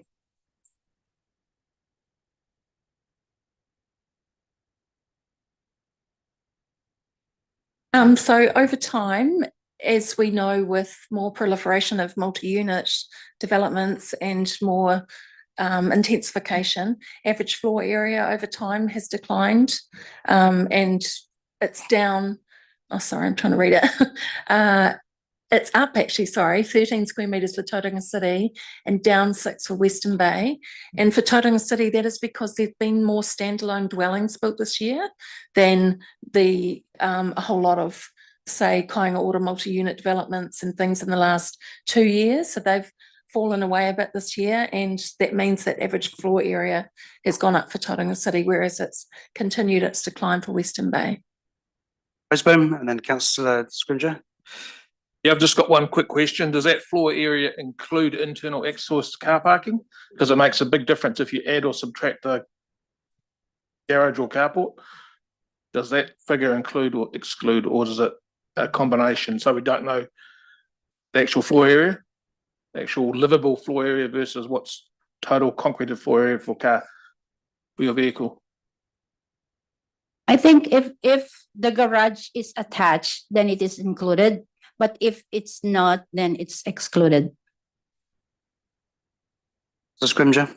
Yeah, I was just interested in the comments over floor area and how much that might be impacted by the number of bedrooms, for instance, in a house. Is there a greater proportion of 1 and 2 bedroom units versus 3 and 4 bedroom houses that hasn't it, or is it more just an impact of trying to squeeze the house smaller to reduce cost?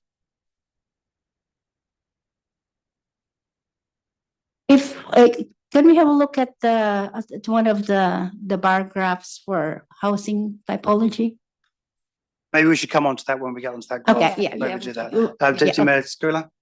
Just, I guess, when we talk about affordable housing, I just asked AI what the average house size in London is, and it's 110 square meters. So if we took 40% of our costs off, we might actually start talking affordable, but we really need to start thinking, how do we encourage that and how do we enable that? Because this is not going to solve the problems we've got now. Deputy Mayor Marivenge? Interesting that with 70 square meters being the rule that you'll be able to build a house on some section without a permit or anything, building permit. Have you thought about how you will capture the numbers on that? No, we haven't got that far yet, because if there isn't a dwelling consent, that won't appear in this data. Yes, we need to find a parallel way to count those. I think so, because I think it's going to be quite popular. I think the standard has just come out for those this week. Yeah. Yep. So our teams will be looking into the process for handling those. Yeah. And for our young families that want to have a home, they've got to be able to have a bit of land where the children can play. And so squeezing them up into apartments isn't going to work. And I think. Well, I think as we'll come to, there's a mix of typologies. The problem we've had is that everyone's been building 3 and 4 bedroom homes and not enough 1 and 2 bedroom homes. So that'll show up in these figures as that changes. But I take your point. You know, families need a bigger space, but there's plenty of those houses in our sub region. Deputy Miss, no, you've done it. Okay. So then, Councillor Crowd, that was it. Yeah, just with my glass half full, I was interested in the 43% in infill areas. And I remember submitting to SmartGrowth in 2018 and suggesting that a good goal would be to get to a more of a 50-50 balance between the greenfield areas and the infill. And at the time, there were a number of elected members who thought that that would be many decades off. But I sort of look at this and I think, well, you know, I know we're in a slightly different set of numbers at the moment, but over those years that are shown, you can see the tendency. And I think, you know, I think that is something we can look at and say we've made some big shifts there. And well, not so much me, but those of you who've been around the table for a while. And I think that's quite heartening to me. Thank you, Glenn. I think we better crack on if we can.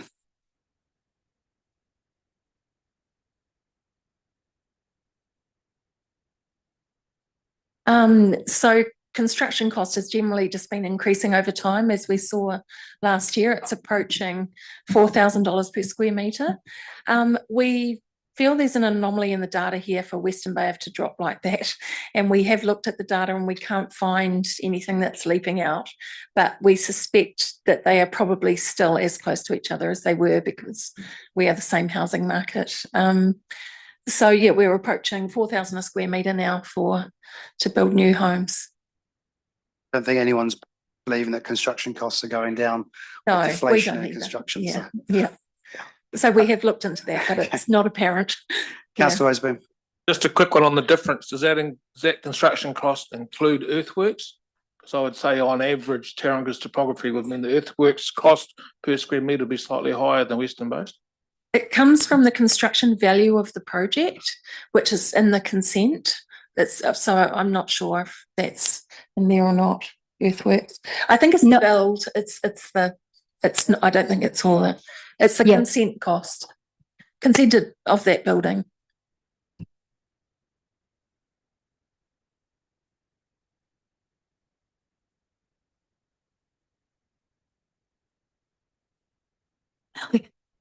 For lot sizes,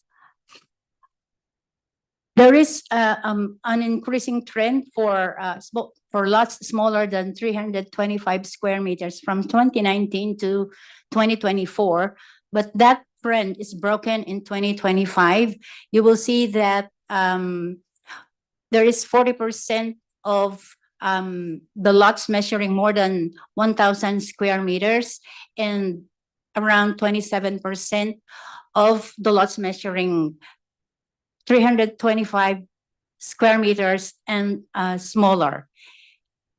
That trend in 2025 is influenced by more lots created in Western Bay of Plenty, where the lot sizes are bigger than Tauranga City.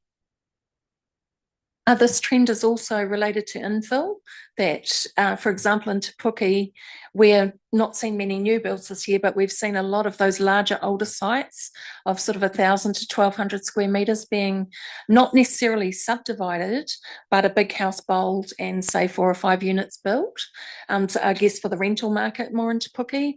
So it looks like big sites being built on, but quite a lot of them are getting multiple dwellings built on them instead. Yeah. Councillor Elvin? Is there any indication that the increase in the lot size is related to affordability, so that we've just gone through a bit of a downturn, so people's preferences are to go to larger? I mean, we present ourselves as the lifestyle choice, and to jam someone into a 175 square meter site or whatever is hardly a lifestyle choice. So I just wonder whether there's any correlation between pricing, that actually people might genuinely prefer to have a slightly bigger site, but they actually can't afford it, because that's a relevant factor, I would have thought.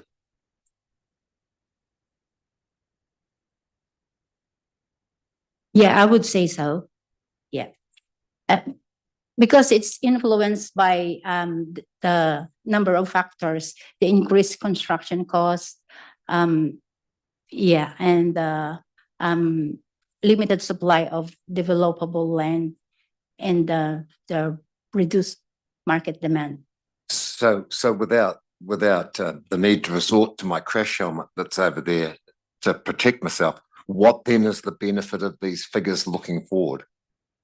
How does it help us in terms of projecting forward?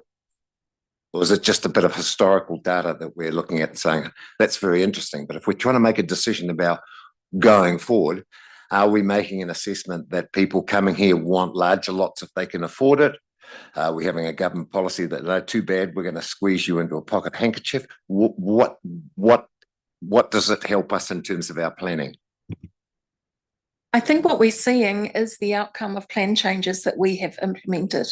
So plan change 33 for Tauranga City of intensification, plan change 92 for Western Bay of intensifying Te Puke and Omokuroa. That I think it means that these larger sites are more desirable for those type of developments that we have actively encouraged. So I think that we can directly see this year that jump up to 40% is a direct outcome of the policies that we've actually implemented. Yeah. And infill has proven significant in both of our TAs this year. Yeah, on those bigger sites. Through you, Chair, if I could just add, I've said many times, Graham, that's driven by price point. It's not driven by, I want a smaller house with no grass for my kids. It's driven by affordability as best they can. The interesting question, I think, on all this, and I got 100 questions around this, but I won't ask them. Just one. This is reality, and yet the National Policy Statement on Urban Development has forced both councils to drive billions of dollars of investment, not millions, billions. And I think those numbers were fanciful. Our numbers are right. You've proven that we're within 15. That was lack of good management. Don't know. But it's quite close. So I'd be interested to see how you correlate all this stuff and our projections over what the nice people in Wellington, with the greatest respect, have forced us to do. Both governments have forced us to do through, the National Policy Statement on Urban Development numbers as a Tier 1 council councils. That would be really interesting. I suspect there's a significant gap of what they think is going to happen and what reality is. And that has driven TCC into massive debt and more to come. Western Bay trying to manage their way along as best they can with their rating base, still considerable debt. So that would be a really interesting question, you know, reality versus we're going to need 40,000 houses in the next few years, which I think is just fanciful rubbish. At the end of this presentation, we've got the new population projections and what that gap is between what we've projected in our LTPs and what we are waiting for from government is they have said initially that it was going to be based on household high plus 20%. So we don't know those figures yet, what's going to shake out of the population projections, but yeah, we'll show you those in a moment.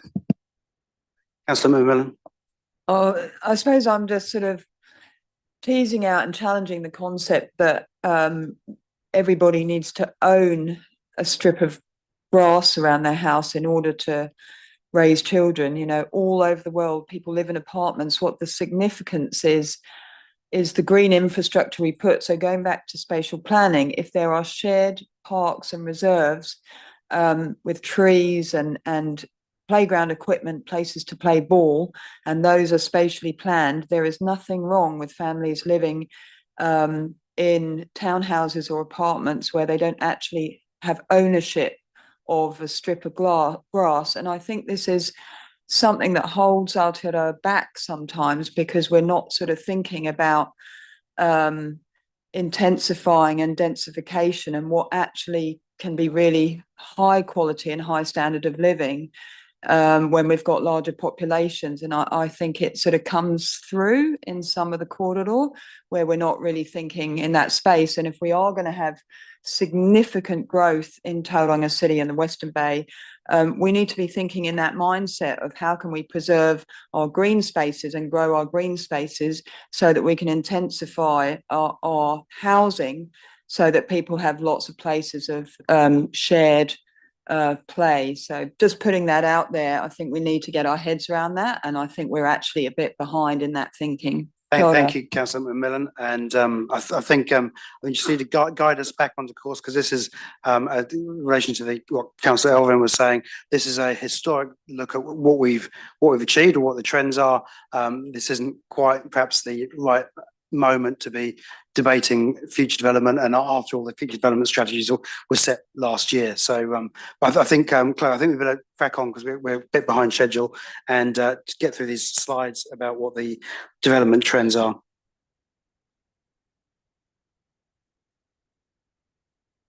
For dwelling typologies, we have an increase in standalone dwellings in 2025 compared to 2024. But if you look at the bar graphs, there is an increase in attached dwellings from 2019 to 2024, whereas there from 2024 to 2025, the proportion of attached dwellings have declined.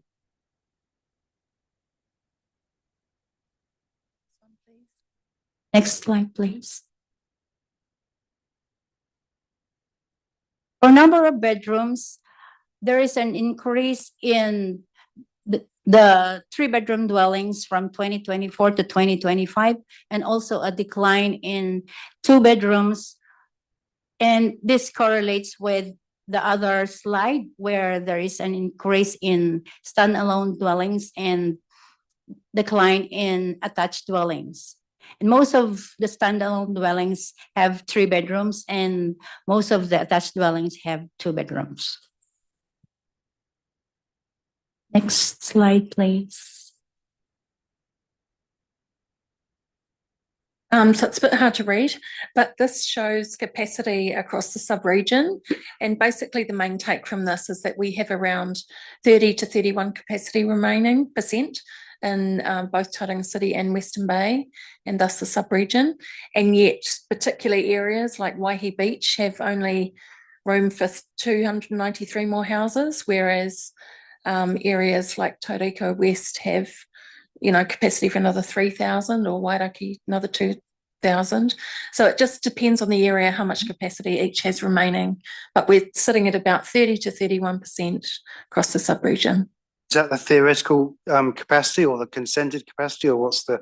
It comes from the HBA, the last HBA, and it's theoretical capacity, yeah, based on the land that's remaining. That's zoned land, by the way. Yeah. Councillor Crowther. Clarify, please, the Western Bay towns. What is the total dwellings yield like? Is that the new dwellings that were potentially available from a certain date? And if so, what sort of date are we talking about for that? So the HBA was published in 2023, and it, in very deep detail, looked at, say for Kati Kati, the remaining land that is zoned residential, and then assumed a certain level of dwellings per hectare of remaining land. And then those figures have stayed steady, and each year we add on the new dwellings consented and reduce the capacity as those houses are built. So the column on the left is really like a running total of all the dwellings there, and you just update it as more each year. Yeah. Okay, thank you. We are due to do an HBA next year. I'm not sure the status of that at this point. Okay, carry on.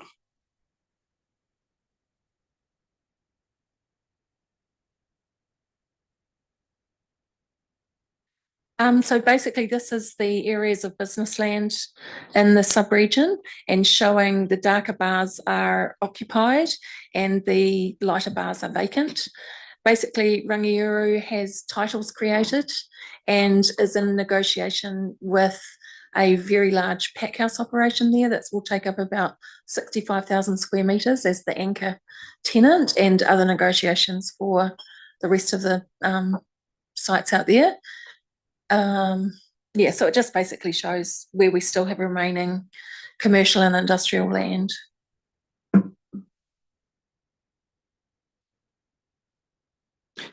Deputy Mayor Murray Benj.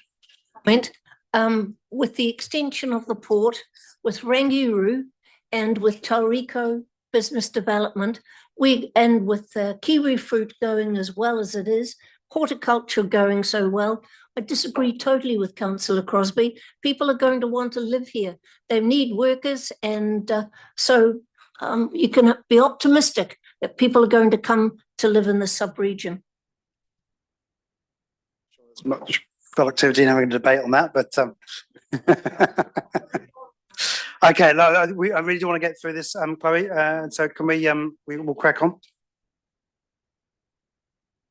Okay, we have low non-residential consents for in 2025. We only have about 38 new commercial buildings across across the sub-region.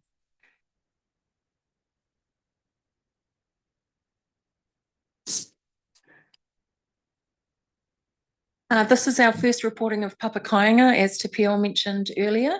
It's still very much in development, and what it is counting is number of new dwellings on multiply owned Māori land. We know that it doesn't cover, there is some general Māori land in the district, so we don't have that marker to be able to say, do we count this one or not? So we need to do some more work on evolving this Papakainga counting. And it's not necessarily communal whānau-based houses that have been built. Much of that is actually additional dwellings on multiply owned Māori land, other than some of those spikes you'll see, which were the bigger, like Tuapero this year, with 10 new dwellings. So this is a work in progress, but yeah, around about 200 dwellings per TA have been built since the year 2000.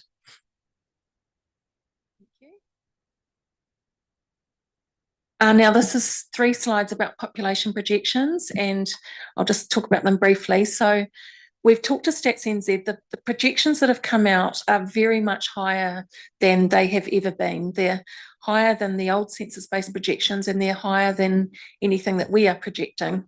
So Stats NZ have a group called the Elicitation Survey Group of experts who give their view on migration, and they have the view that net migration is going to steadily be positive forever after. And whereas we do know that it's gone up and down, and at the moment we're in a real dip in net migration, but that is their fundamental belief, is that more people of childbearing age are going to move to this area as they already have, and that it is going to overcome our aging that we are currently experiencing. So we are a little bit skeptical on these, but they are what they are. And it looks like it would be another 90-odd thousand people living in the sub-region than we have planned for, which does seem quite a lot. So what we're waiting on, Councillor Crosbie, are the household projections, which show, I think we are meant to use household high plus 20% to do our planning. So it will be significantly higher than we have projected thus far. And there's only 2 more slides in there for Tauranga City and Western Bay, just breaking that down. And that is all. Yeah, that's all. Thank you. Okay, so before we break for morning tea, are there any further questions for the team up front? No? Okay, it was really helpful, so thank you very much. So we just need a mover and seconder to receive that development trends report. Can I have a Councillor Crowther, Deputy Mayor Schooler, all in favour, please say aye. Against? Carried.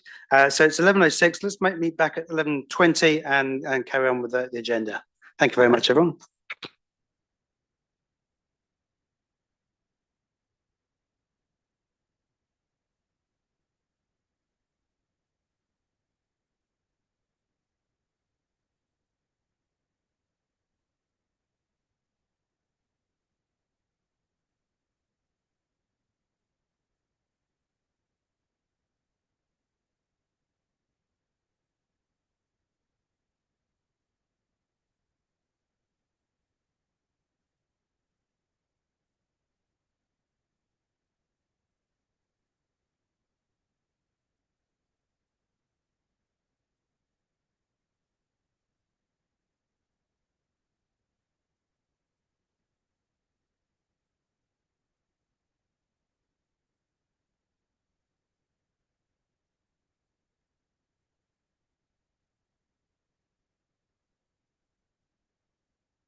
We'll take your break.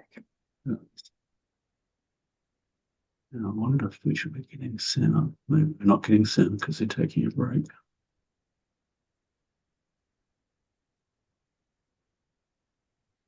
Maybe can we message James if you go right now? No, right, all right. That's the whole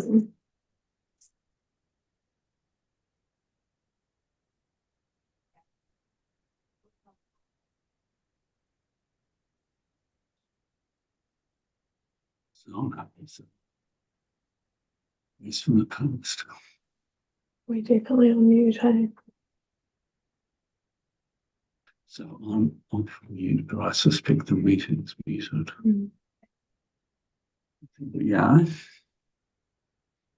We got to test whether the NC chat person was on and could hear anything.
us to tell them to join them. I don't know.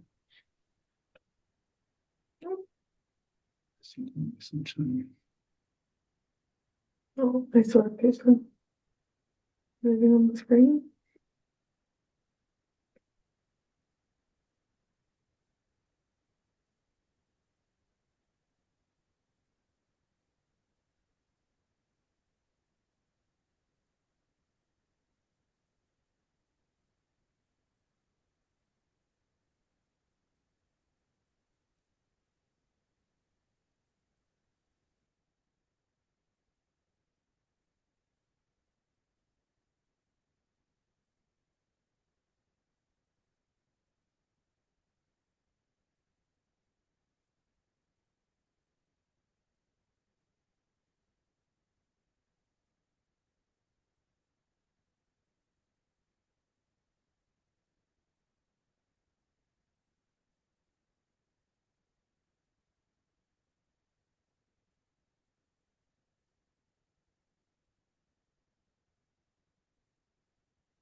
Okay, if we can take our seats, please.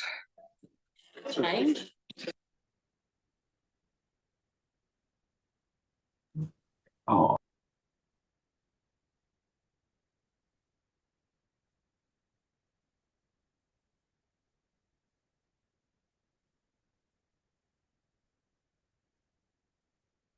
Okay, in order to release some people who are here to present, I'm going to suggest we move the order of the agenda so that we move ahead with priority 1 and then NZTA and then back to the original agenda, if that's okay with you. So can I have a mover and seconder to move that order, please? Councillor Crowther, Deputy Mayor Murray Benge, all in favour say aye.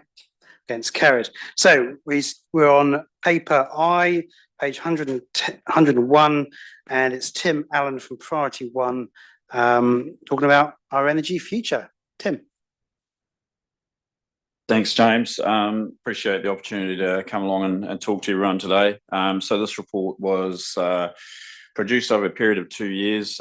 Priority 1 was involved with a lot of national initiatives, and that sort of led to this project. A lot of the information and projects we're involved with were pretty disaggregated and fragmented. So if you look at energy across all of our sectors, that's transport, stationary energy and industrial process heat, a lot of that information was dealt with separately in different reports by different agencies. Some of the information is very complex. And so part of the goal of this report was to sublimate that, put it in one report and make it available for the region. Probably focusing on some of the critical issues. So obviously resilience for us is a problem. We have one significant supply line coming into the region at 400 MVA. So it's on one set of pylons. It's a double circuit, goes through Ngātaha with a substation called Tarukinga. So anything happens upstream of that, like at Arapuni, we get impacted. Anything happens from there to us, we're significantly impacted. And I think everyone can remember the news reports of a person forgetting to tighten a few bolts on a set of pylons in Northland. If that were to happen to here, that would switch lights off in this region almost entirely, so not minor. The other thing is when queried about what resilience work had been evaluated at Transpower, they said it had been done thoroughly. I was also in a conversation with EDA the following week and talking about some regional infrastructure fund projects, and they had a flood resilience project in Ngātaha. So that sort of can help illustrate the potential risk. With the major CapEx proposal that Transpower has put forward, they've taken the highest threshold level for growth that you can take. So that's a positive from our perspective. Quite often national agencies have used under-calculated projections, which have left us short in terms of what's required. So they've proposed a new grid exit point in Tauriko. So the current GXP that goes through Tauranga would not be upgraded, that'd be retained, and a new GXP goes into Tauriko. So that's an important step, with them having provisional approval from the Commerce Commission to proceed with their plan. They also have proposed new and strengthened supply out from Te Matai, which is a smaller line that comes in from Okere, and that goes out through to strengthen supplies out to Wairaki. So that's, I think, generally positive. The issue for us, obviously, is we don't have a lot of what's termed non-transmission solutions, which would be anything like geothermal, solar, batteries, those types of things that don't specifically require a grid connection. So the NTS is something that was initially Transpower refused, or not refused, they declined to investigate NTS for the region further. So obviously NTS has the ability to offset this resilience risk from this major supply line coming into the region.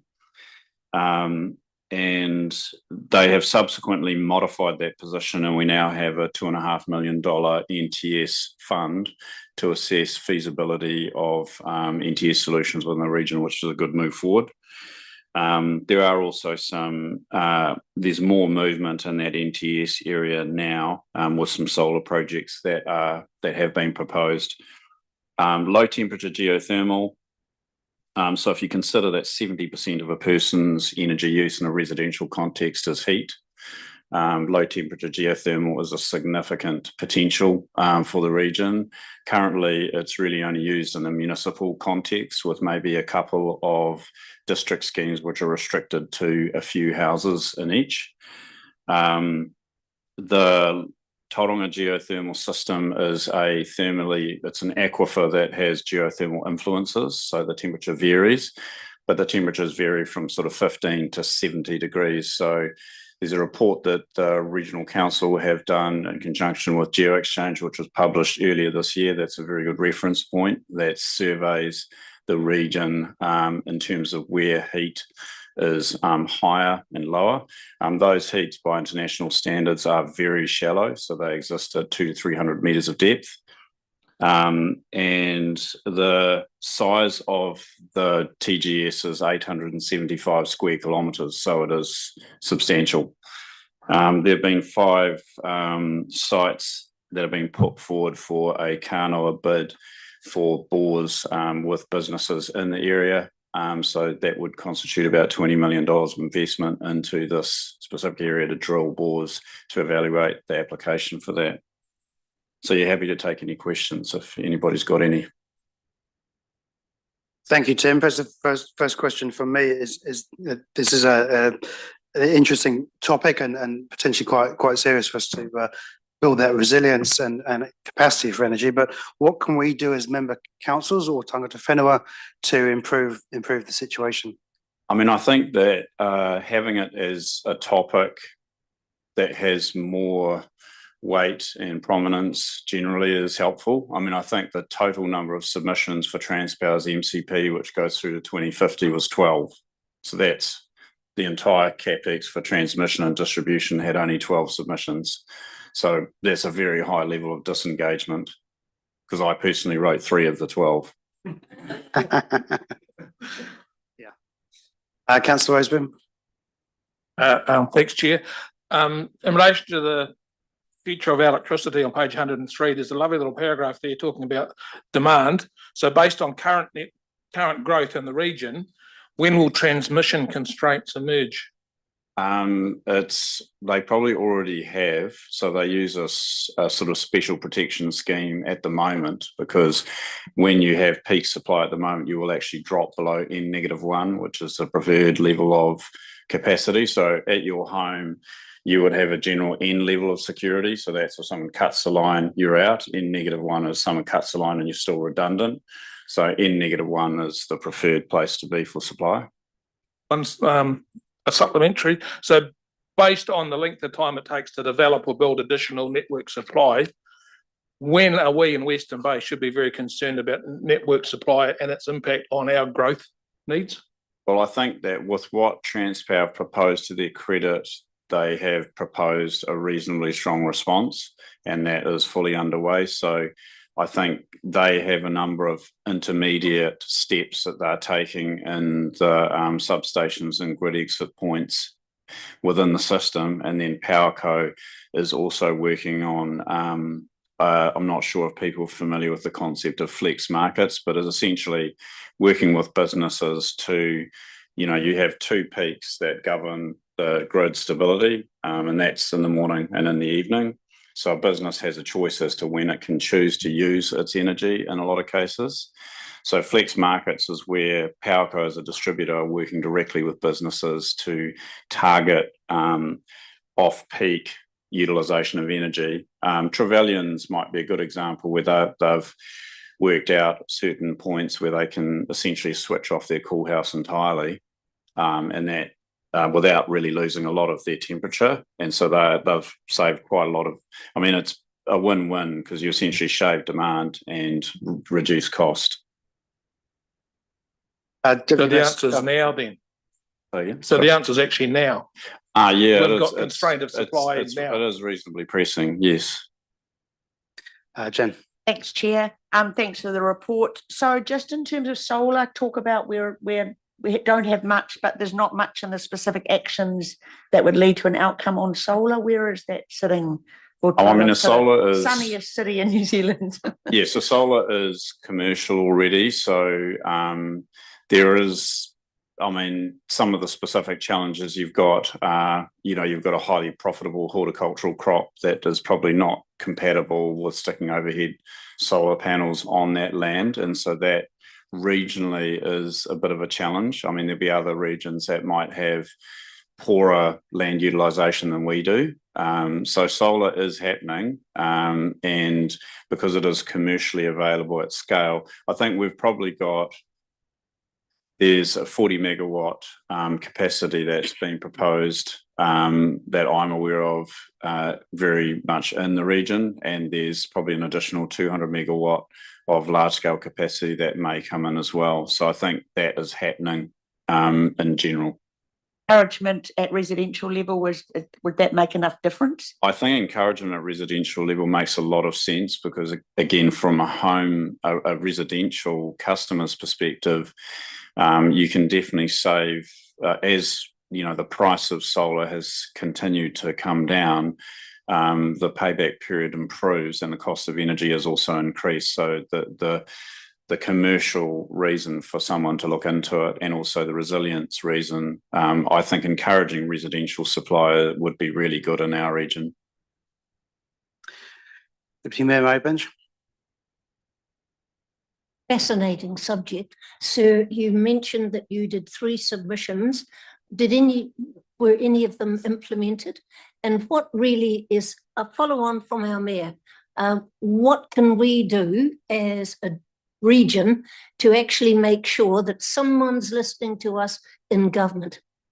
Yeah, thanks for that question. So with reference to the submissions that related to the major CapEx proposal, which is a sort of like a regulated process. So Transpower is constrained and has certain rules that they have to conform to by doing those major proposals. So those ones went through the long list and short list process and have now gone through to final sort of proposals. And so our proposals have informed those outcomes. And I guess my view on that would be that we've got a positive outcome from Transpower. So that's good. And then in terms of your question around what can you do, I think just same as response to James, and maybe Jen's question is interesting, where I think promoting non-transmission solutions like solar within the region would be very helpful. And I think generally increasing the awareness of the problem or the challenge is also part of it. I think people are used to just switching the lights on and using power without really worrying or having to worry about supply. So I think that's something that, it's just increasing people's engagement with it at a leadership level and also just generally. Okay. Councillor Crosby, did you have a question? I think we better move on then. So thank you very much, Tim. It's a fascinating topic that I think we should all bear in mind going forward. So there's a recommendation to receive the report, Our Energy Future. Can I have a mover and seconder, please? Councillor Scrimgeour, Whittier McLeod, all in favour, please say aye. Against? Carried. Thank you very much, Tim. So now we move on to the NZTA road pricing paper J, and that's on page 107. And we have Chris Valentine and Angela Morlock to help us with that, and they're on online presentations. No, that's not them. Oh, maybe I not. think Okay. this is our Ministry of Transport colleagues, but I'll do this presentation and throw to them for a couple of slides in the middle. And this is Cole O'Keefe, who's our lead system planner for Waikato Bay of Plenty from NZTA. Kia ora, I'm Andrew Corkle. I've met most of you today. I don't think we've chatted before, but I'm Director of Regional Relationships for Waikato Bay of Plenty. I have been getting around all the newly elected councils in the Bay of Plenty and the Waikato over the last month or so. And we'll hopefully get to TCC and Bay of Plenty Regional Council in the new year. Thanks, Mayor James and the team here for hosting us recently as well. All the slides are up. I guess as an overall comment, we continue as an agency to be very focused on roads of national significance and enter into 2026 looking at working with our new regional transport committees to feed into the 2027 NLTP process. The continued focus on the roads of national significance would indicate that the National Land Transport Fund will continue to be constrained into the foreseeable future. This opportunity is really a brief inform to close out the year with some updates for SmartGrowth about a couple of legislative changes that are beginning to work their way through the system and to help get you as elected members thinking about in particular the time of use charging bill and there'll be able to be more of an update, I imagine, in the new year as these things continue to progress and we'll get questions if we could hold them to the end. There's only about 10 or so slides on this one and we'll be fairly quick. So as I mentioned, we've got MOT online. If I throw to them, they can introduce themselves. We haven't actually met before. And I think Angela from NZTA is in the background somewhere. Next slide, please.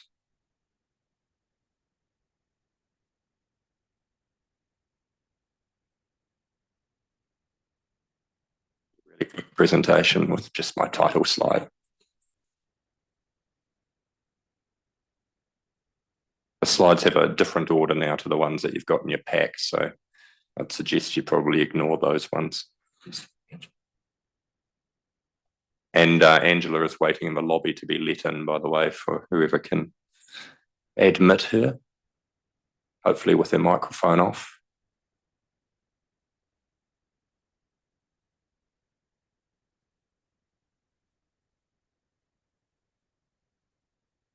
Whenever I do a presentation, this always happens. The Western Bay councillors will be well aware.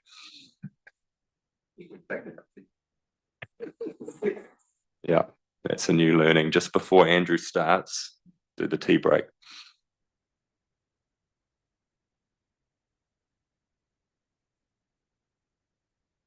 That's it. Yeah, just scroll down and it'll be the next slide. Beauty. Cool. So you would have heard Minister Bishop speaking to some of us in the media over the last few weeks and months at various junctures. The ways that revenue is collected for the National Land Transport Fund is expected to change in coming years. The National Land Transport Fund, where the majority of New Zealand's roading projects are funded from, is primarily bolstered by road user charges and fuel excise duty. The government is looking at a transition to fleet-wide road user charges to bring all road users into equitable line with how they contribute to the upkeep of our roads. The how is yet to be defined, and that will emerge over the next couple of years, and NZTA will be directed to be involved with that. The other headline at the moment is time of use charging. Councils can now start to develop proposed time of use schemes for government to consider. Time of use charging is not primarily about revenue, but it can potentially help to close the gap by reducing the expenditure need. There'll be guidance coming out next year and feedback will be sought on that draft guidance. The guidance itself will allow partners to fully understand what it will take to develop a time of use charging proposal. And we're hoping to establish a national formal working group forum to keep connected with councils across the country in a joint way. And the final one we'll touch on today is reform of tolling legislation too. So that this bill was referred to the Transport Infrastructure Select Committee in November and is reported back on the 18th of May. Submissions are open on that at the moment until the 8th of January. So we'll scroll down, please.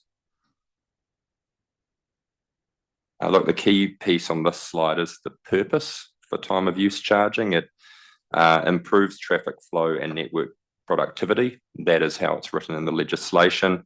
It's not instead of road user charges or tolling, but simply another tool in the toolkit to consider. In practice, it allows for a variable price to be charged for using part of a congested network. Benefits to make people think about how, when and where they travel. particularly when there are issues with traffic flow on a network. Up to the next one, please. So this one is in your pack. It has some fairly straightforward differentiation between tolling and time of use charging. Tolls generally apply 24/7. Time of use charging does not. Tolling revenue can only be used for a particular project which is being tolled. Time of use revenue can be used elsewhere on a network as agreed between the council and government. Both are legalised via an order in council which requires Transport Minister's approval. Move on to the next one, and I might just see whether our colleagues online from MOT, these are 2 slides of yours that you may want to comment on. Thank you, Cole. Can everybody hear me okay? Yes, we can. Thank you. Thanks very much for the opportunity to talk to you. My name is John Edwards. I'm a Principal Advisor in the Ministry of Transport's Revenue Team, and I've been working on the time of use charging legislation for the last few months. I'm here with Anna Wilson-Farrell, who's our Director of Revenue at the Ministry, and my colleague James McDevitt is also online. I thought I'd just quickly talk about the legislation, just a couple of slides. I'll give you a high-level overview of the legislation, but I thought it was important just to talk about some key changes that were made by Parliament as the bill progressed through the House. The bill is now an act. It's an amendment to the Land Transport Management Act. It puts a new subpart into that act. The bill was passed in November, but it has a 1-year commencement date. So that means it won't come into force until the 18th of November 2026. As Cole mentioned, in the meantime, though, people can start preparing for the commencement if they wish to take advantage of it when it does come into law. As Cole also mentioned, one thing that did stay the same in the bill was its very clear focus on demand management. It's a demand management tool. It's not a revenue tool, although of course it involves charges and it will generate revenue. Under the bill, local authorities are the ones that can commence a time of use scheme. So if they identify areas of problem congestion, then they will be, after November 2026, be able to initiate a scheme.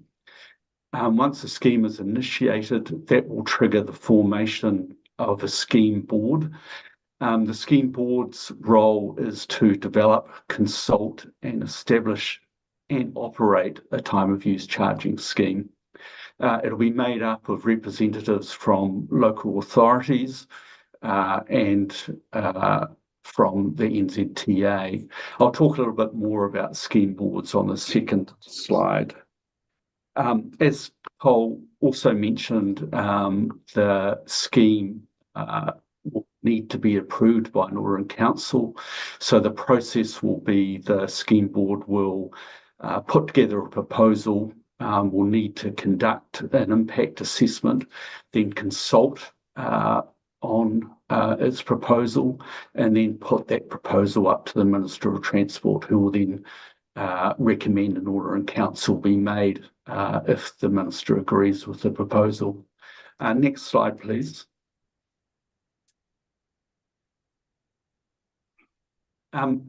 As I mentioned, some key changes were made to the legislation as it progressed through the House. Many of the local authorities in your own region and many other local authorities were concerned about the governance structures that were in the bill as introduced. You might recall that under the bill, NZTA and local authorities would have had 50% voting rights, but the NZTA was tasked with chairing the board and also had a casting vote. The Select Committee listened very carefully to the submissions that were made, and one of the huge changes that were made to the bill is that they've required that there be an independent chair now for the scheme board. That independent chair has to be agreed between the NZTA and local authority members of a scheme. A second very major change to the bill was to give local authorities the ability to ratify certain key decisions made by the scheme board. And that was really put in place to ensure that local authorities had enhanced influence on the decisions that were being made by the scheme board. One of the most important of those is about 4 in all, is that the scheme board must have a proposal ratified by the local authorities in the region before a proposal was put up to the minister. The legislation says a majority of local authorities, so all the members of a scheme would need to express their view, and if a majority support the proposal going up, it would then move ahead and up to the Order and Council approval process. Another couple of things that aren't on my slide, which I think are important in your particular region, is that the bill included a cap on the number of board members. There could only be 6. The Select Committee removed the cap, and the reason for that was to ensure that any local authority who was in a time of use charging scheme could appoint their own director. So every local authority will have the ability to have their own director sitting on a scheme board. Another change is around how local authorities join a scheme. Under the bill was introduced, local authorities can join a scheme up until it's approved by Order and Council. But the Select Committee broadened that joining power, and now local authorities may join a scheme after it's been approved. Although in that case, the minister and existing local authority members would have to approve those new local authorities joining. Another couple of important changes to the bill. You might recall that the bill had a very tight regime for exemptions. There was a lot of discussion in the Select Committee about exemptions, and the Select Committee agreed to give scheme boards the option to propose that public transport be exempted.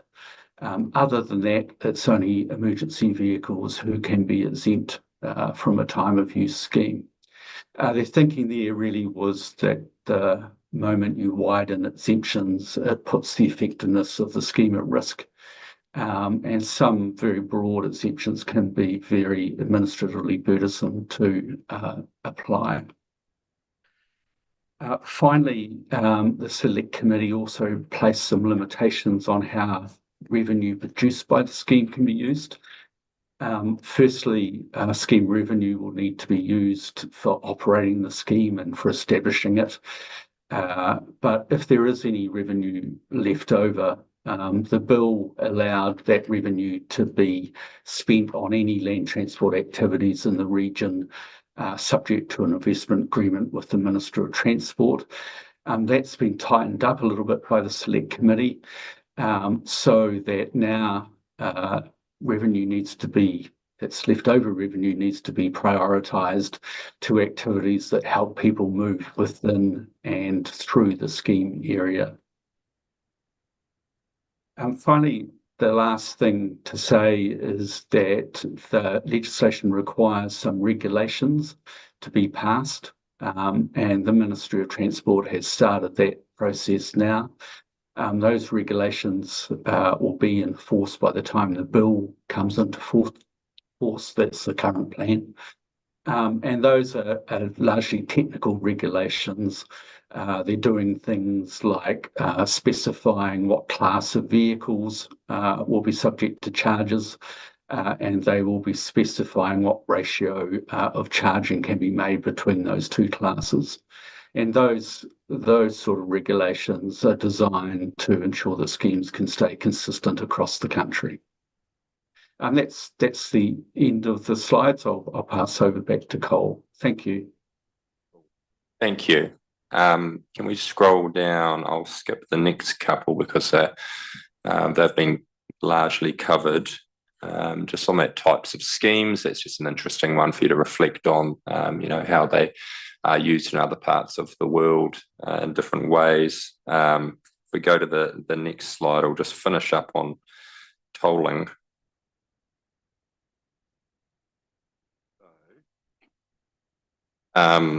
Obviously, we've just moved through a consultation on a second toll point for the Papamoa Eastern interchange area, expecting an outcome to be approved or announced by the minister in coming days, imminently, really.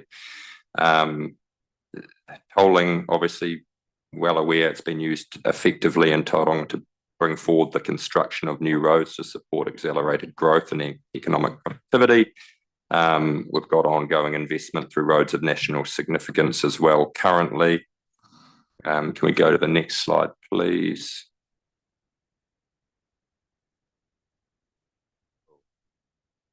Increased tolling on new roads will protect existing funding in the National Land Transport Fund for maintaining those roads. There is an expectation through the government policy statement for NZTA to consider tolling to construct and maintain all new roads, including roads of national significance. Opportunities for toll roads are explored where they're likely to meet the requirements set out in the Act, and where it will make a positive contribution to the costs of the project. It will play a key role in the roads of national significance around the country. Revenue from tolling can provide another option for building, maintenance and operation of roading infrastructure, reduce reliance on the National Land Transport Fund, but it must be used for costs associated with the new road from which it is being collected. If we go to the final slide, here the tolling reforms which are proposed. So there is currently a bill that was before the Transport and Infrastructure Select Committee in November, will be reported back on in May. The key changes being proposed are up there. So it would enable, if it is passed, all of corridor tolling, which means sections of existing road would be able to be tolled. So existing expressways, for example, that haven't been tolled in the past. It would help manage the impact of traffic diverting from toll roads as well. It would enable heavy vehicles to be restricted from using alternative routes where they're seen as unsuitable. It would allow toll rates to be adjusted for inflation as well. So there's a few big changes in that, which will be of interest to local authorities too. And if enabled, it may see more tolling within New Zealand. So I'm going to leave it there and we can go to some questions. We've got our friends online that may want to support as well. Angela, I'll open up with a question. I think, and this is going to come from a political point of view, but when time of use charging is introduced, and sounds like there'll be a combination of time of use and tolling in many places, will it be a single charge for the end user? Because otherwise it will inevitably appear as double dipping on tolling. And if they just got a $5 charge, say, they don't need to know it's $3 of tolling and $2 of time of use. It could be $5 is the cost and that's it. But if you say there's basically two charges to pay, then I suspect that will go down reasonably badly. Has any consideration been put to that? John or Angela, do one of you want to jump into that? I could probably jump into it. The first thing I'd probably say is that at the moment, the regimes are being treated differently. Part of the reason for that is because of the particular unique aspects of time of use. It's obviously a very new thing. It'll generate a lot of data, and there's a lot of privacy considerations around the use of that data. So the schemes are separate for that sort of reason. Having said that, there's the ability in developing a proposal to work through some of those interactions. and see how they can be dealt with. Central government also made NZTA the default biller and collector of charges. So there's the ability for NZTA to run all of the systems connected with both time of use and tolling to look at where things can be integrated. But I do suspect that in the future, we'll have to do some thinking about long-term how many of these sort of charging systems interact. There's tolling, there's time of use, and there's also road user charges. And of course, the government has announced that eventually it's looking to transition the whole light vehicle fleet to road user charges. Thank you. Councillor McMillan. Oh, thank you. Just a quick comment that it's an absolute no-brainer that public transport should be exempted. So I'm hoping that any scheme board established will make that exemption. I'm sort of quite surprised, or I suppose disappointed, that it hasn't been a sort of mandatory thing in the legislation, that it's just an option, because regions would be totally shooting themselves in the foot to put that cost onto public transport, because inevitably then you don't get the mode shift and then you get more traffic jams. So thank you. Councillor Crowther. Yes, Andrew, it says the toll assessments are underway for Tariko network connections. Do you have any indication at this stage whether there's likely to be a toll? I mean, I'm almost certain to be a toll on the project, but is it likely to be there for travelling along the State Highway 29A portion, or just for the sort of stage 4 bypass portion of that project? I couldn't tell you that. I would suggest that would come when we get to the consultation piece and define where tolling through a tolling assessment is actually required for that road. Follow up through the chair. How do you actually get to that point, I guess? Does that require engagement with councils because once, I mean, I'll be very blunt and you can shoot me down, but I notice that what gets put forward often is what ends up happening, apart from one notable exception. So unless we, got a bunch of people out protesting, I think the key part of how you engage on that, I'm just wondering what that early engagement is with councils, because that's obviously a crucial piece of the network in terms of a multimodal network as well. I agree. We just have to follow the legislation effectively on our engagement, which is a consultation period. Yeah, how that consultation is undertaken, we probably have a bit more flexibility in talking and engaging, but there are some legislative requirements we need to meet. Mayor Benj.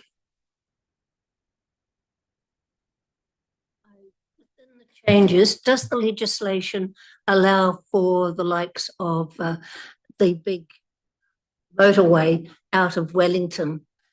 It's called Transmission Gully. Yes. Yeah. Does it allow that to be tolled?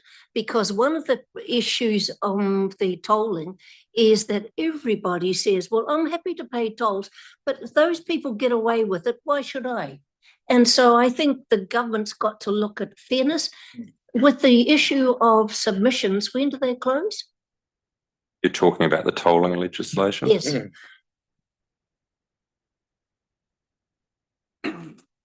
So with regard to Transmission Gully and other roads, if that tolling legislation as proposed was to pass, yes, you could consider a road like that for tolling. I imagine it was probably considered in the past under the current legislation. I'm not sure. Don't look at much outside my region, Margaret. There's enough going on. So it's a perfect example where you've got an alternative route, and so and people who've built down at Transmission Gully have got a sheer benefit because they're so much closer to their place of work. Their value of their properties will rise, and it's a key issue for tolling here. People see it as being so unfair if we have to pay and they don't. Yeah, and we've heard that. 8th of January for the submission. Councillor Crosby. Yeah, thank you for that. I support it as another tool in the toolbox, but I'd also like to see Probably the MOT, if they haven't done it, also consider variable ruck charges and toll charges as well to change behaviour, particularly in a heavy transport mode where, you know, every kilometre counts. Has any thought been done into that, particularly when you go into electronic road user charge? I think that's a great opportunity to encourage, particularly heavy transport, for example, to travel in off-peak hours. I know the Port of Taronga's made some changes which has assisted that a lot, which is good. But, you know, Hewlett's Road is heavily congested. You can fire a bullet down at 6 p.m. onwards.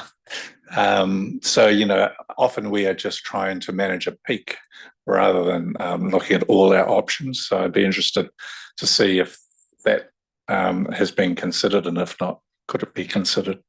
Throw to my moving colleagues forward? for that, John, whether there's any comment you have there.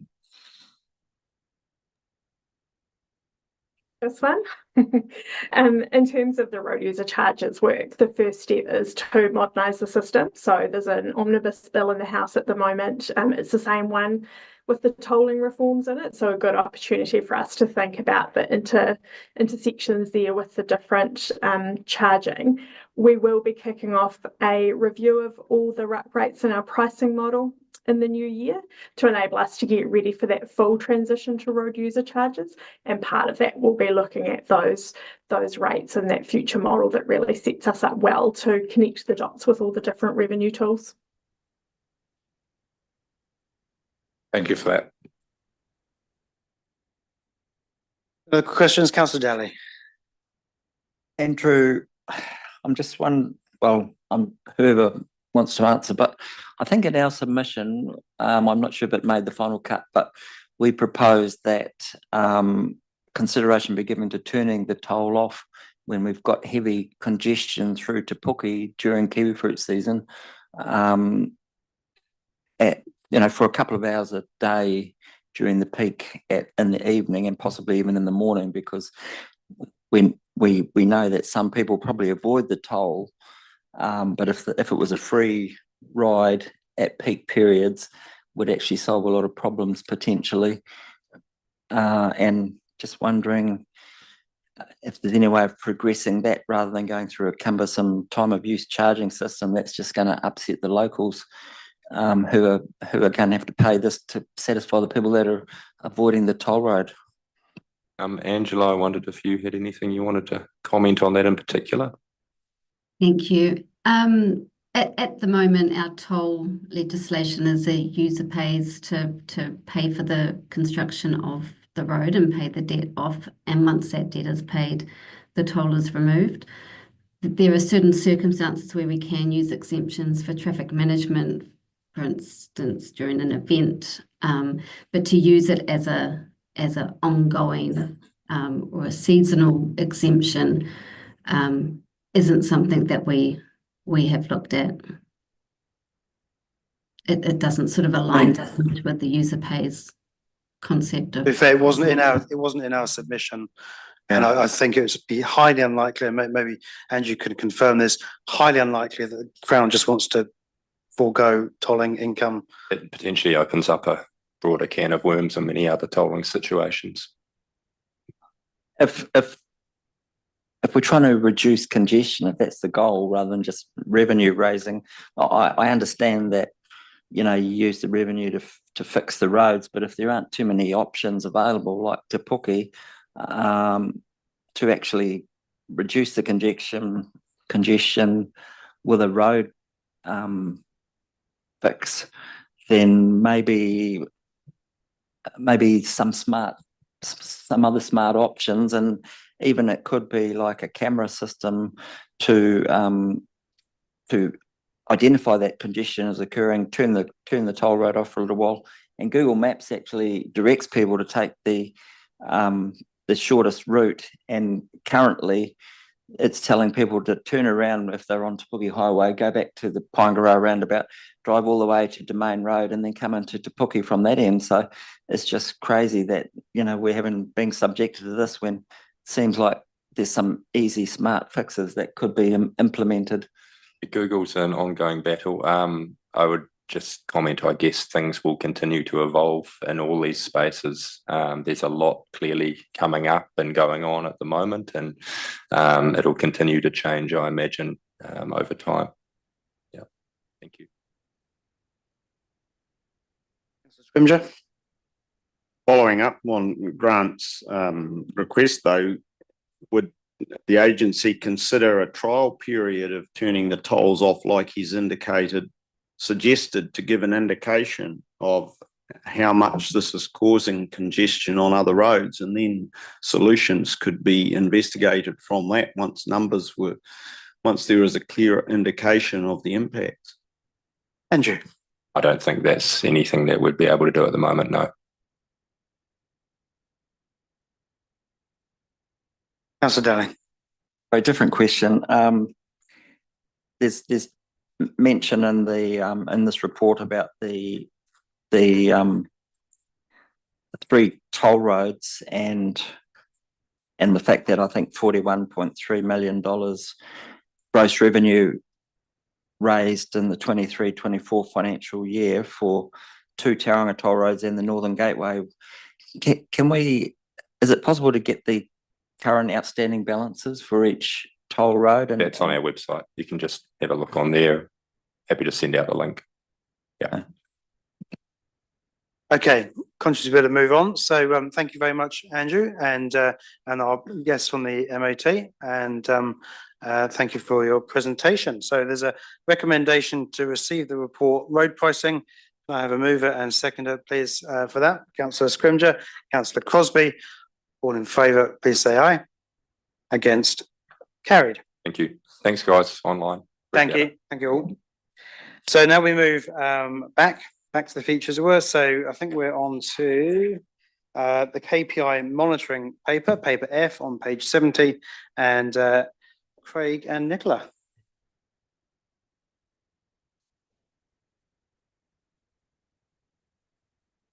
So Eileen, if you could bring up page 91, that would be awesome. So this is the UFD KPIs, which we're required to report on. And we've just completed that. That's all outlined in Appendix 1. Just the summary, it might be a different page you've got there, Eileen, but the summary is on 91 of the agenda, but just to quickly outline there, in terms of housing, the desired trend is up, but that's just mainly due to that housing affordability matter that we talked about before. So obviously there's external influences there that are causing that trend. In terms of movement, there's down and there is up, so that's sitting at about an orange. And in terms of the environmental indicator, which was to do with mode share, that's the trend is definitely down for that one. And then for prosperity, that trend is up. I just acknowledge as well that we've sort of inherited these KPIs from UFD, and we have been monitoring these, but there is a desire to have another look at it and make sure that we are actually tracking the right things, and it may be more appropriate to do that once things get underway with a regional spatial plan as well. So yeah, happy to take any questions. Okay, any questions on the KPI monitoring? Just a quick one. I suppose looking at the red there, what is the action now? You know, we've got this report. That's, I suppose, not a surprise to me. So what do we do? I think that work continues through regional council. We've been working with them in terms of how they progress that business. Yeah, in terms of public transport, yeah, but in terms of, you know, looking at cycleways, walking, all of those things. It, obviously with the flavour of government, there's been a pullback from that. So we see that now key KPIs aren't able to be achieved. There's also been a reduction in funding for public transport through Waka Kotahi. So we're failing a KPI in Ufti, but do we just go, okay, well, that's kind of on the go slow because of the government settings at the moment, and then we achieve the KPI, should that turn around? Or I think the answer is yes. Yeah, so yeah, I mean, it's just Yeah, I think, I know that was a flippant comment, but it's Yeah, if there's no well, it's the government reality. if there's no government funding for cycleways and such like, then you And put that public to one side transport. until there is funding. So we'll just continue with the failed KPI until that point. I mean, if there's any other great ideas, I mean, sure. Yeah, no, I mean, it's not a great outcome, right? Is all I'm saying, because that's a key performance indicator that we're driving and we are unable to achieve it. So just flagging that. Deputy Mayor Skiller. You said it was a flippant comment, but it's makes me a little bit nervous that our chair of SmartGrowth is saying that if government's not funding cycleways and other alternative modes, then there's nothing we can do about it and we put it on the back burner. Because if we as SmartGrowth aren't saying, if government's not providing it, we have to, then what are we doing here? Because that's not smart, right? So I know it was flippant, but I think what I'm hearing today is we're not being smart about growth. We're just assuming we build new roads and that new roads will enable all of us housing. Well, new roads don't enable affordable housing. And I think in terms of some of the activity we're undertaking, we need to say, is that the best way of using the funding from all three councils? We need to think differently, because I've been sitting here for a year at these meetings and I haven't heard much smart about the growth we're thinking about. And we need to focus on the smart as much as the growth. And I really want all of us to say, are we doing that? Because there's 29 people in this room that are spending 3 hours. And how much more smart have we made our planning and our decisions over this time?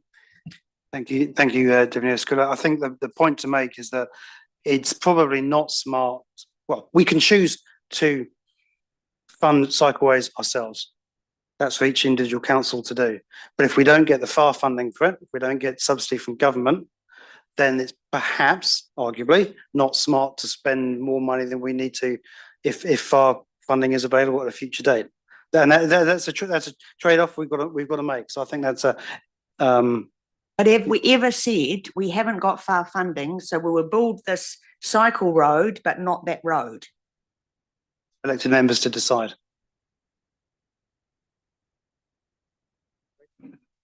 I suppose one common offer is that the underpinnings of the strategy is connected centres. And when the changes happened with the sort of dial back of PT and multimodal, we did talk about that, and it was that we stick with the connected centres approach, because ultimately that provides an urban form that supports those things when those things are available in the future. So walking back on multimodal and PT doesn't mean you give up the idea of an intensive, compact, centres-based approach. And I think, to me, that's the smart thing to continue on. And things will ultimately turn around or change and priorities shift, you've then got a city or a sub-region that's designed to have those things brought back in and realising the opportunity that's been created. Thank you, Craig. Deputy Mayor Murray-Bench. One of the things I think we need to acknowledge is that the planning for productivity, I think smart growth is okay. We've got Rangiuru development, we've got Tauriko development, industrial land for employment, and until we can earn, and we've got plenty of kiwi fruit in horticultural, and we've got the extension of the port, and we can provide for employment, which means income, which means we can then plan for our cycleways, but we are 6 years behind in transport planning. And so I feel very strongly that we're heading in the right direction and making sure.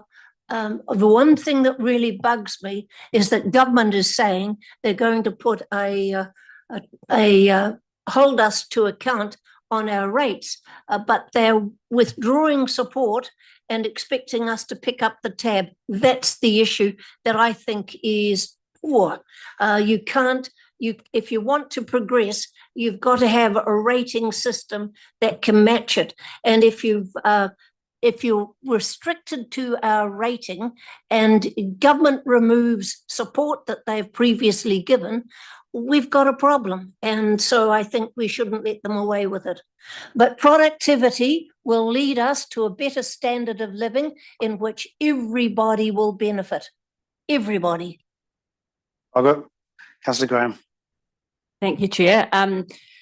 I would say, actually, I feel like we're 25 years behind, actually. This feels like when I first started my working career, and I find it quite staggering that we are not including public transport and walking and cycling in our conversations. And I see a lot of great things in smart growth, but we are not embracing them here and now. And I think the whole, going back to those affordability conversations, that we have to hand in hand be encouraging that intensification, which we've moved away from those public transport corridors.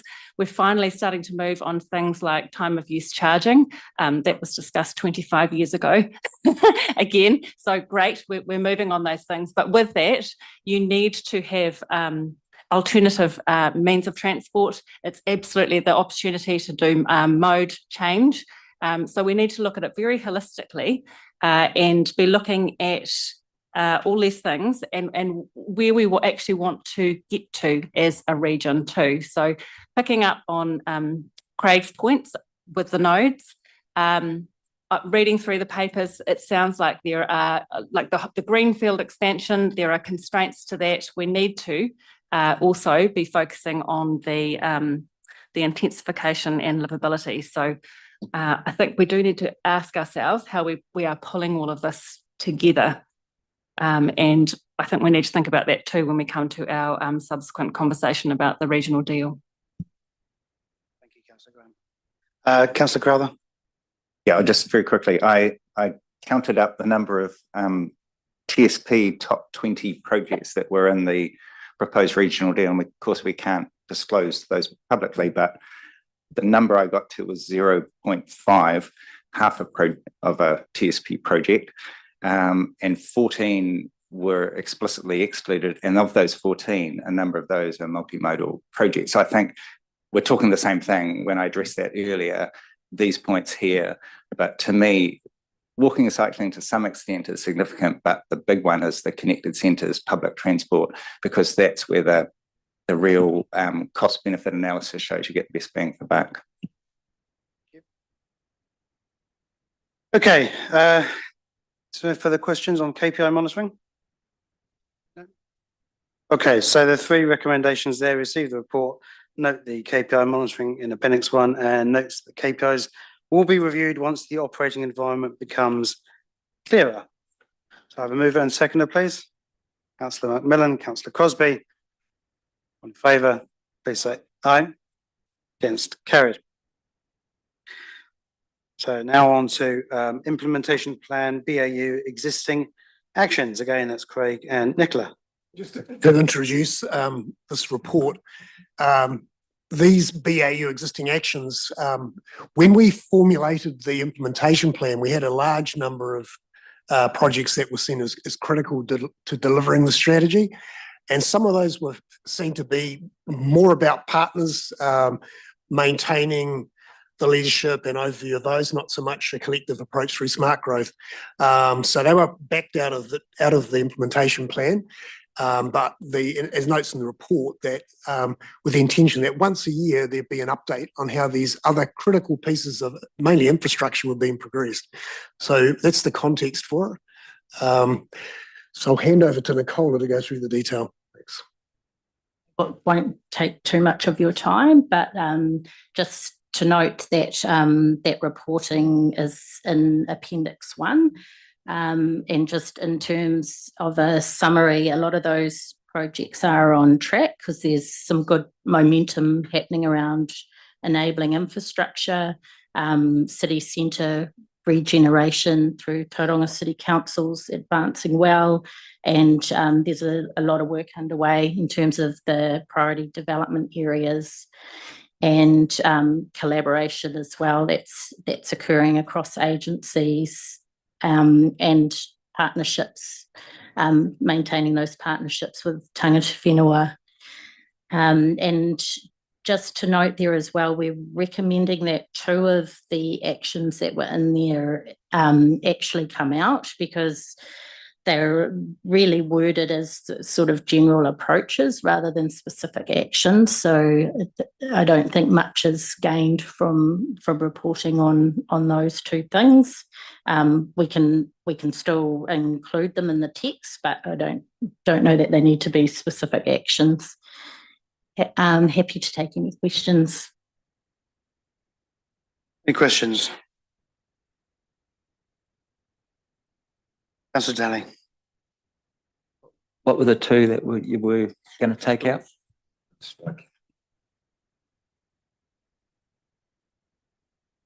Yeah, there was one to do with schooling, but it was quite generic. We do have another one in there which is much more specific around working with MOE on particular schooling projects.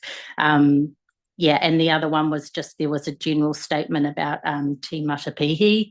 It's on page 88 of the agenda, Councillor Daly. Councillor Crowther. Just following up on schools, and I might have missed that in here, but I mean, the Ministry of Education was explicit that in their analysis that we need a school in the south of Tauranga as a priority. I didn't sort of see that here. And I'm sort of struggling to understand why there's a lot of disconnected pieces. So, even putting aside the regional deal, just looking at smart growth and the ministry and so forth, they've done all the work, they've highlighted what Wairiki's top priority was, and it was a secondary school in the southern suburbs of Tauranga, and have got the evidence base for it. And we seem to be kind of creating a work stream when they've already done the work. All we need is the government to fund the school and to prioritise it. And meanwhile, we're asking for other schools, which our own region, in consultation with the ministry, said was not as high a priority, and the evidence shows was not as high a priority. So it seems like we're creating a whole lot of work for everyone to do, but at the end, we've already done the work, and what we need is just to build the blooming school. Comment from anyone?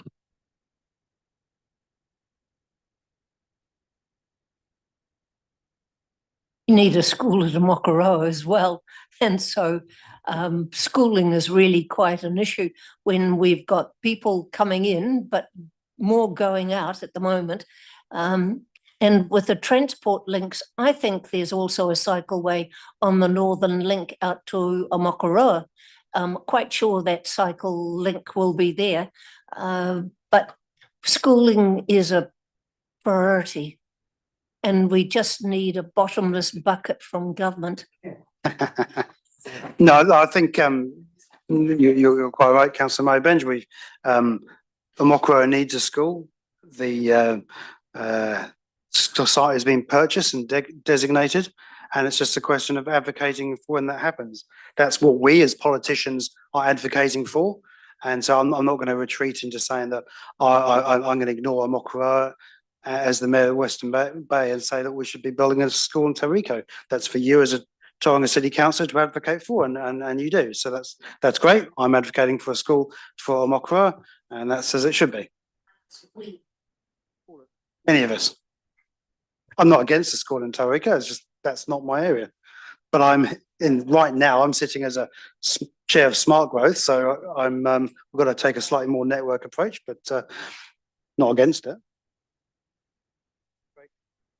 Same issue arose at our development sector group meeting last week, and mainly in relation to Omokoroa concerns, exactly those concerns raised there.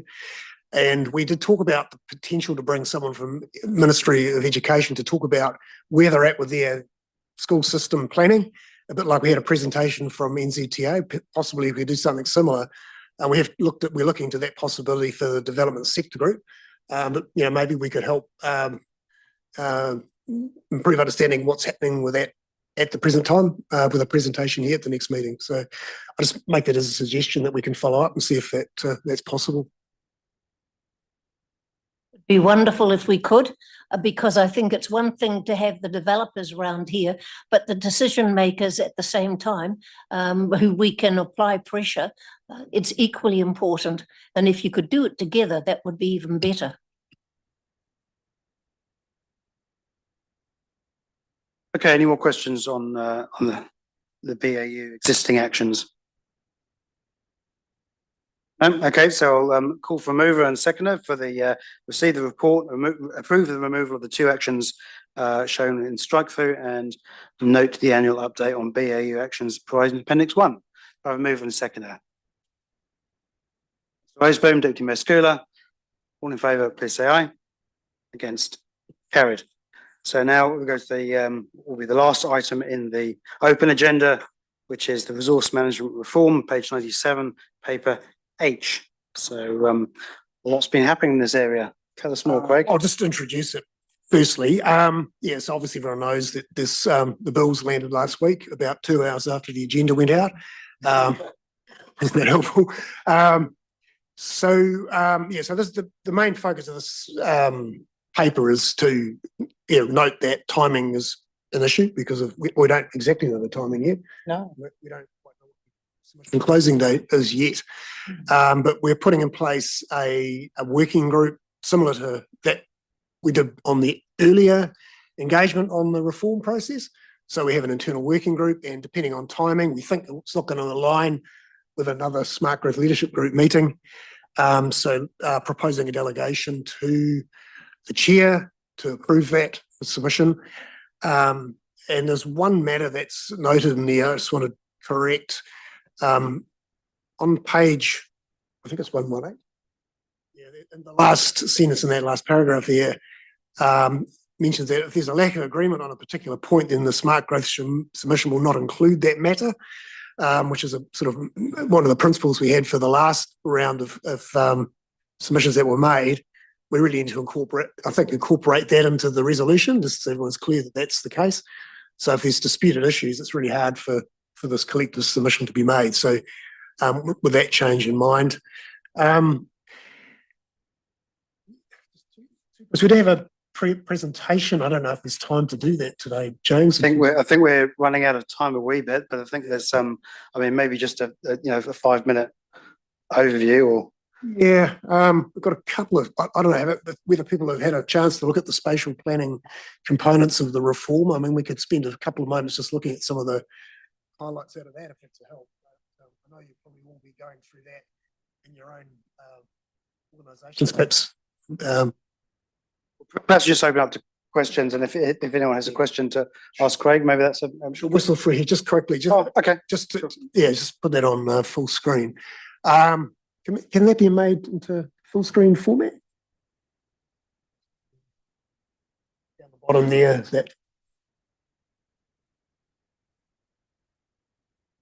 Right. So we've done this in a bit of a rush last week just to sort of pick up some of the highlights we wanted to share. One of the key things around the legislation, in fact, both bills, is this concept of the funnel, and that's the planning work being done early and things becoming simpler as you work down through the architecture of the new system. So the idea here being that there's a lot of central government standardisation and direction, and that flows down into sort of regional and local government planning, a combined plan for the region containing the spatial plan, the natural environment plan, and a land use plan. So 17 of those in total. And then you go down to the next tier where, again, it's simplification at every step. I've just I won't read through. Well, go to the next slide. Which is the planning bill goals, and some of these are reasonably familiar. Some of these are picked up from general sort of same themes around the RMA in terms of managing effects, well-functioning environments. Some of these, the language I've heard before, but the distinctly different ones are around the enablement of economic growth and change and the competitive land market features as a goal. These are more familiar. There's an important set of provisions around Māori interests, identifying things at a number of levels, participation in national instruments, regional spatial strategies, land use plans, and the emphasis there is bringing that dialogue on those protection and development issues earlier in the process and not having that all dealt with in a fragmented way at the sort of consenting phase. So there's that idea of shifting things up that funnel to the top. So on the natural environment bill, again, there's a set of goals. Again, some of these are fairly familiar. Yeah, some carryover from RMA. Again, a similar sentiment around providing for Māori interests through national instruments and spatial planning. So yeah, these two pieces are separate legislation, but they are to be integrated through the spatial plan at that top tier. So go to the next slide.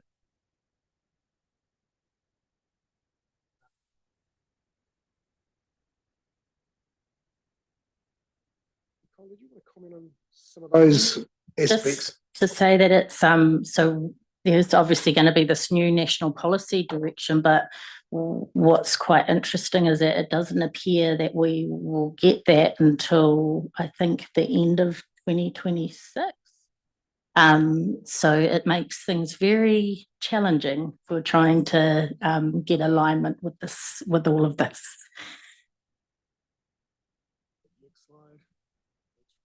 Next slide just identifies what's in that regional combined plan. So it's made up of a regional spatial plan chapter, a regional environment chapter, and separate land use chapters prepared by each district. So they come together under one document that's accessible to the public. I think the regional council has the responsibility to bring those together into that one document. Next slide. And just, there's a lot on this legislation, just focusing in specifically on regional spatial planning, which is the primary interest for this group. Mandatory for each region, 10-year review. It's a strategic direction for development of public investment. And as I mentioned, it's about integrating the planning bill and the environment bill at that top level, coordinating infrastructure funding and investment, and integration of development planning with infrastructure planning. So these are themes that are already part of the smart growth strategy. The implementation occurs through regulatory plans for land use and natural environment, and the regional land transport plan must be consistent with that, and LTPs are part of helping with implementation.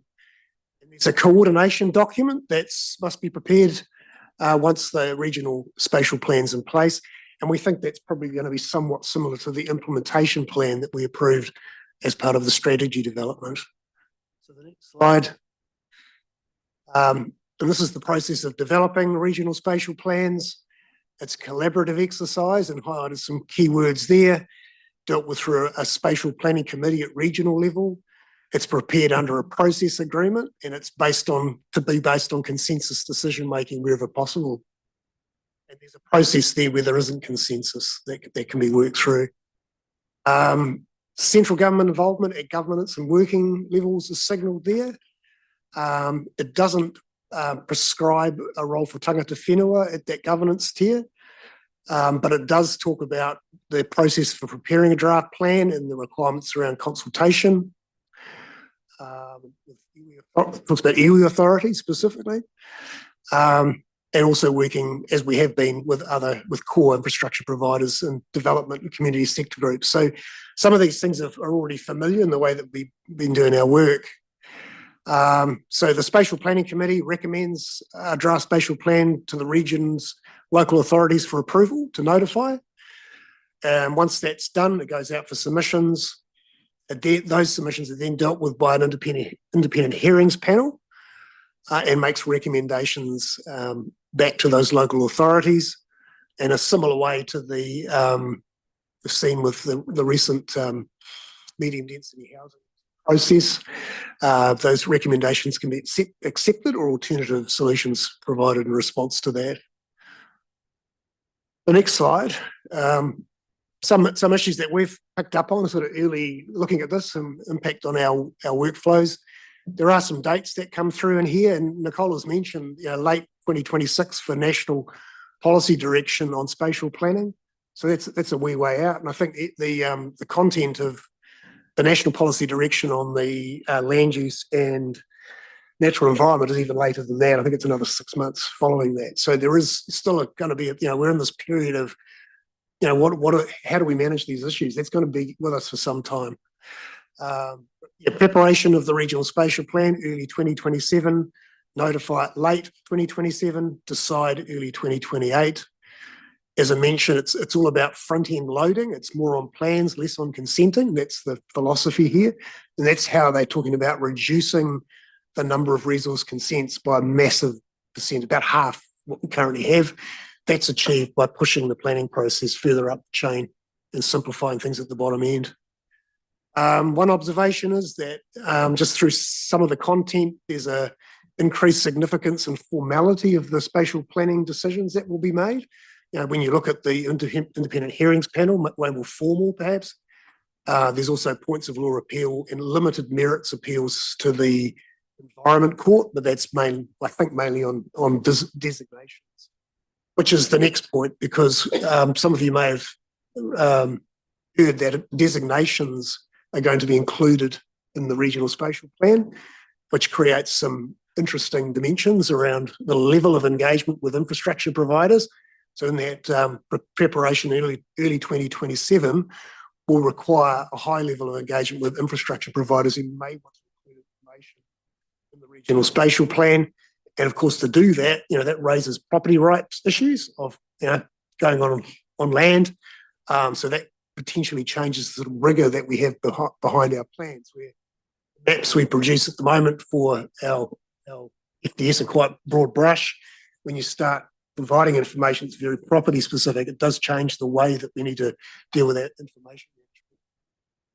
And the final issue was the point about the effectively discretion to local government to determine how tangata whenua participate in this process. That's one of the early decisions to make. There's no mandatory requirement around an operation like SmartGrowth. There is a requirement to consider how that's done. So those are some very brief highlights from a very initial look. The group that's working on the submissions will obviously need to go to a far deeper analysis of the implications. That's a sort of starting point of what we're looking at. Thanks. Thank you, Craig. Obviously, a lot more detail to come and a lot more work to be done. But are there any questions at this point that you want to ask Craig, noting that he may not be able to answer everything, I guess, but I just want to make a suggestion about the sign-off. Whether it should be a representative of each council and the tangata whenua rather than just accountability to yourself. Like how do we have, so there'll be the working group, and then how do we know that we're definitely aligned if only one person is signing off? No disrespect to you personally, but I feel more comfortable if each council and the combined tangata whenua forum, a member from each has sign off. I think there's different ways to address that, But Yeah. I mean, firstly, have confidence that your staff will be working on the submission. Yeah. It's not something I'm just writing myself. It's Yeah, coming from the yeah. staff. But you know, I can share it around. Yeah, something like that. Probably not.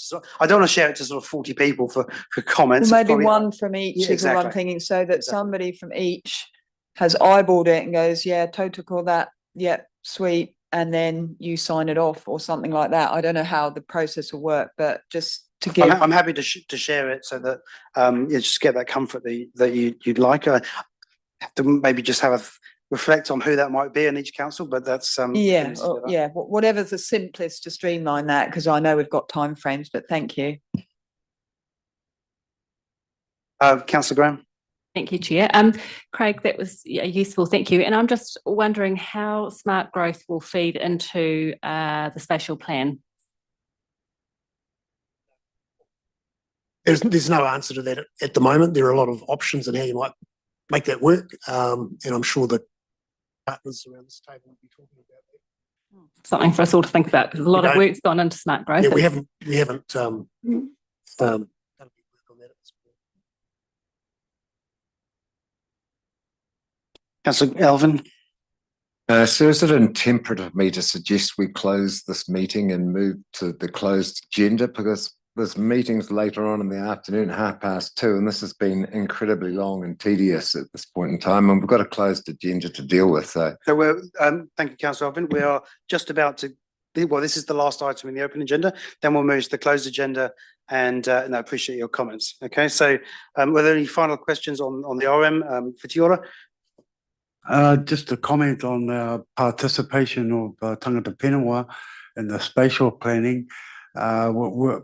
Just a statement saying that we've been an integral part since the beginning of the smart growth, and I'm hoping that the councils here will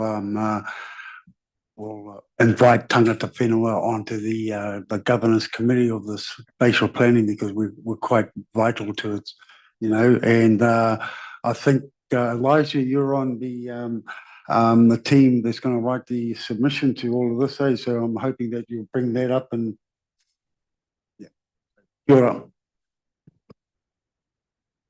Thank you, Fitiora. Okay, any further questions? Are we going to move on following Councillor Elvin's suggestion? Okay, so we've got a page. So we have the 3 recommendations there, but with the addition on recommendation 2 about with the content to be agreed by all parties to ensure alignment with any partner submissions. Okay, and I'll undertake to share one way or another the submission before it goes. So with I'll seek a mover and seconder, please, Councillor Macmillan. I'm happy to. Councillor Roseboom. All in favour, please say aye. Against, carried. So can I have a mover and seconder to move us into the confidential session, please? Deputy Mayor Scula, Deputy Mayor Mario Benj. All in favour, please say aye. Against, carried. So just give a moment or two to switch off the various feeds as we need to, or do otherwise.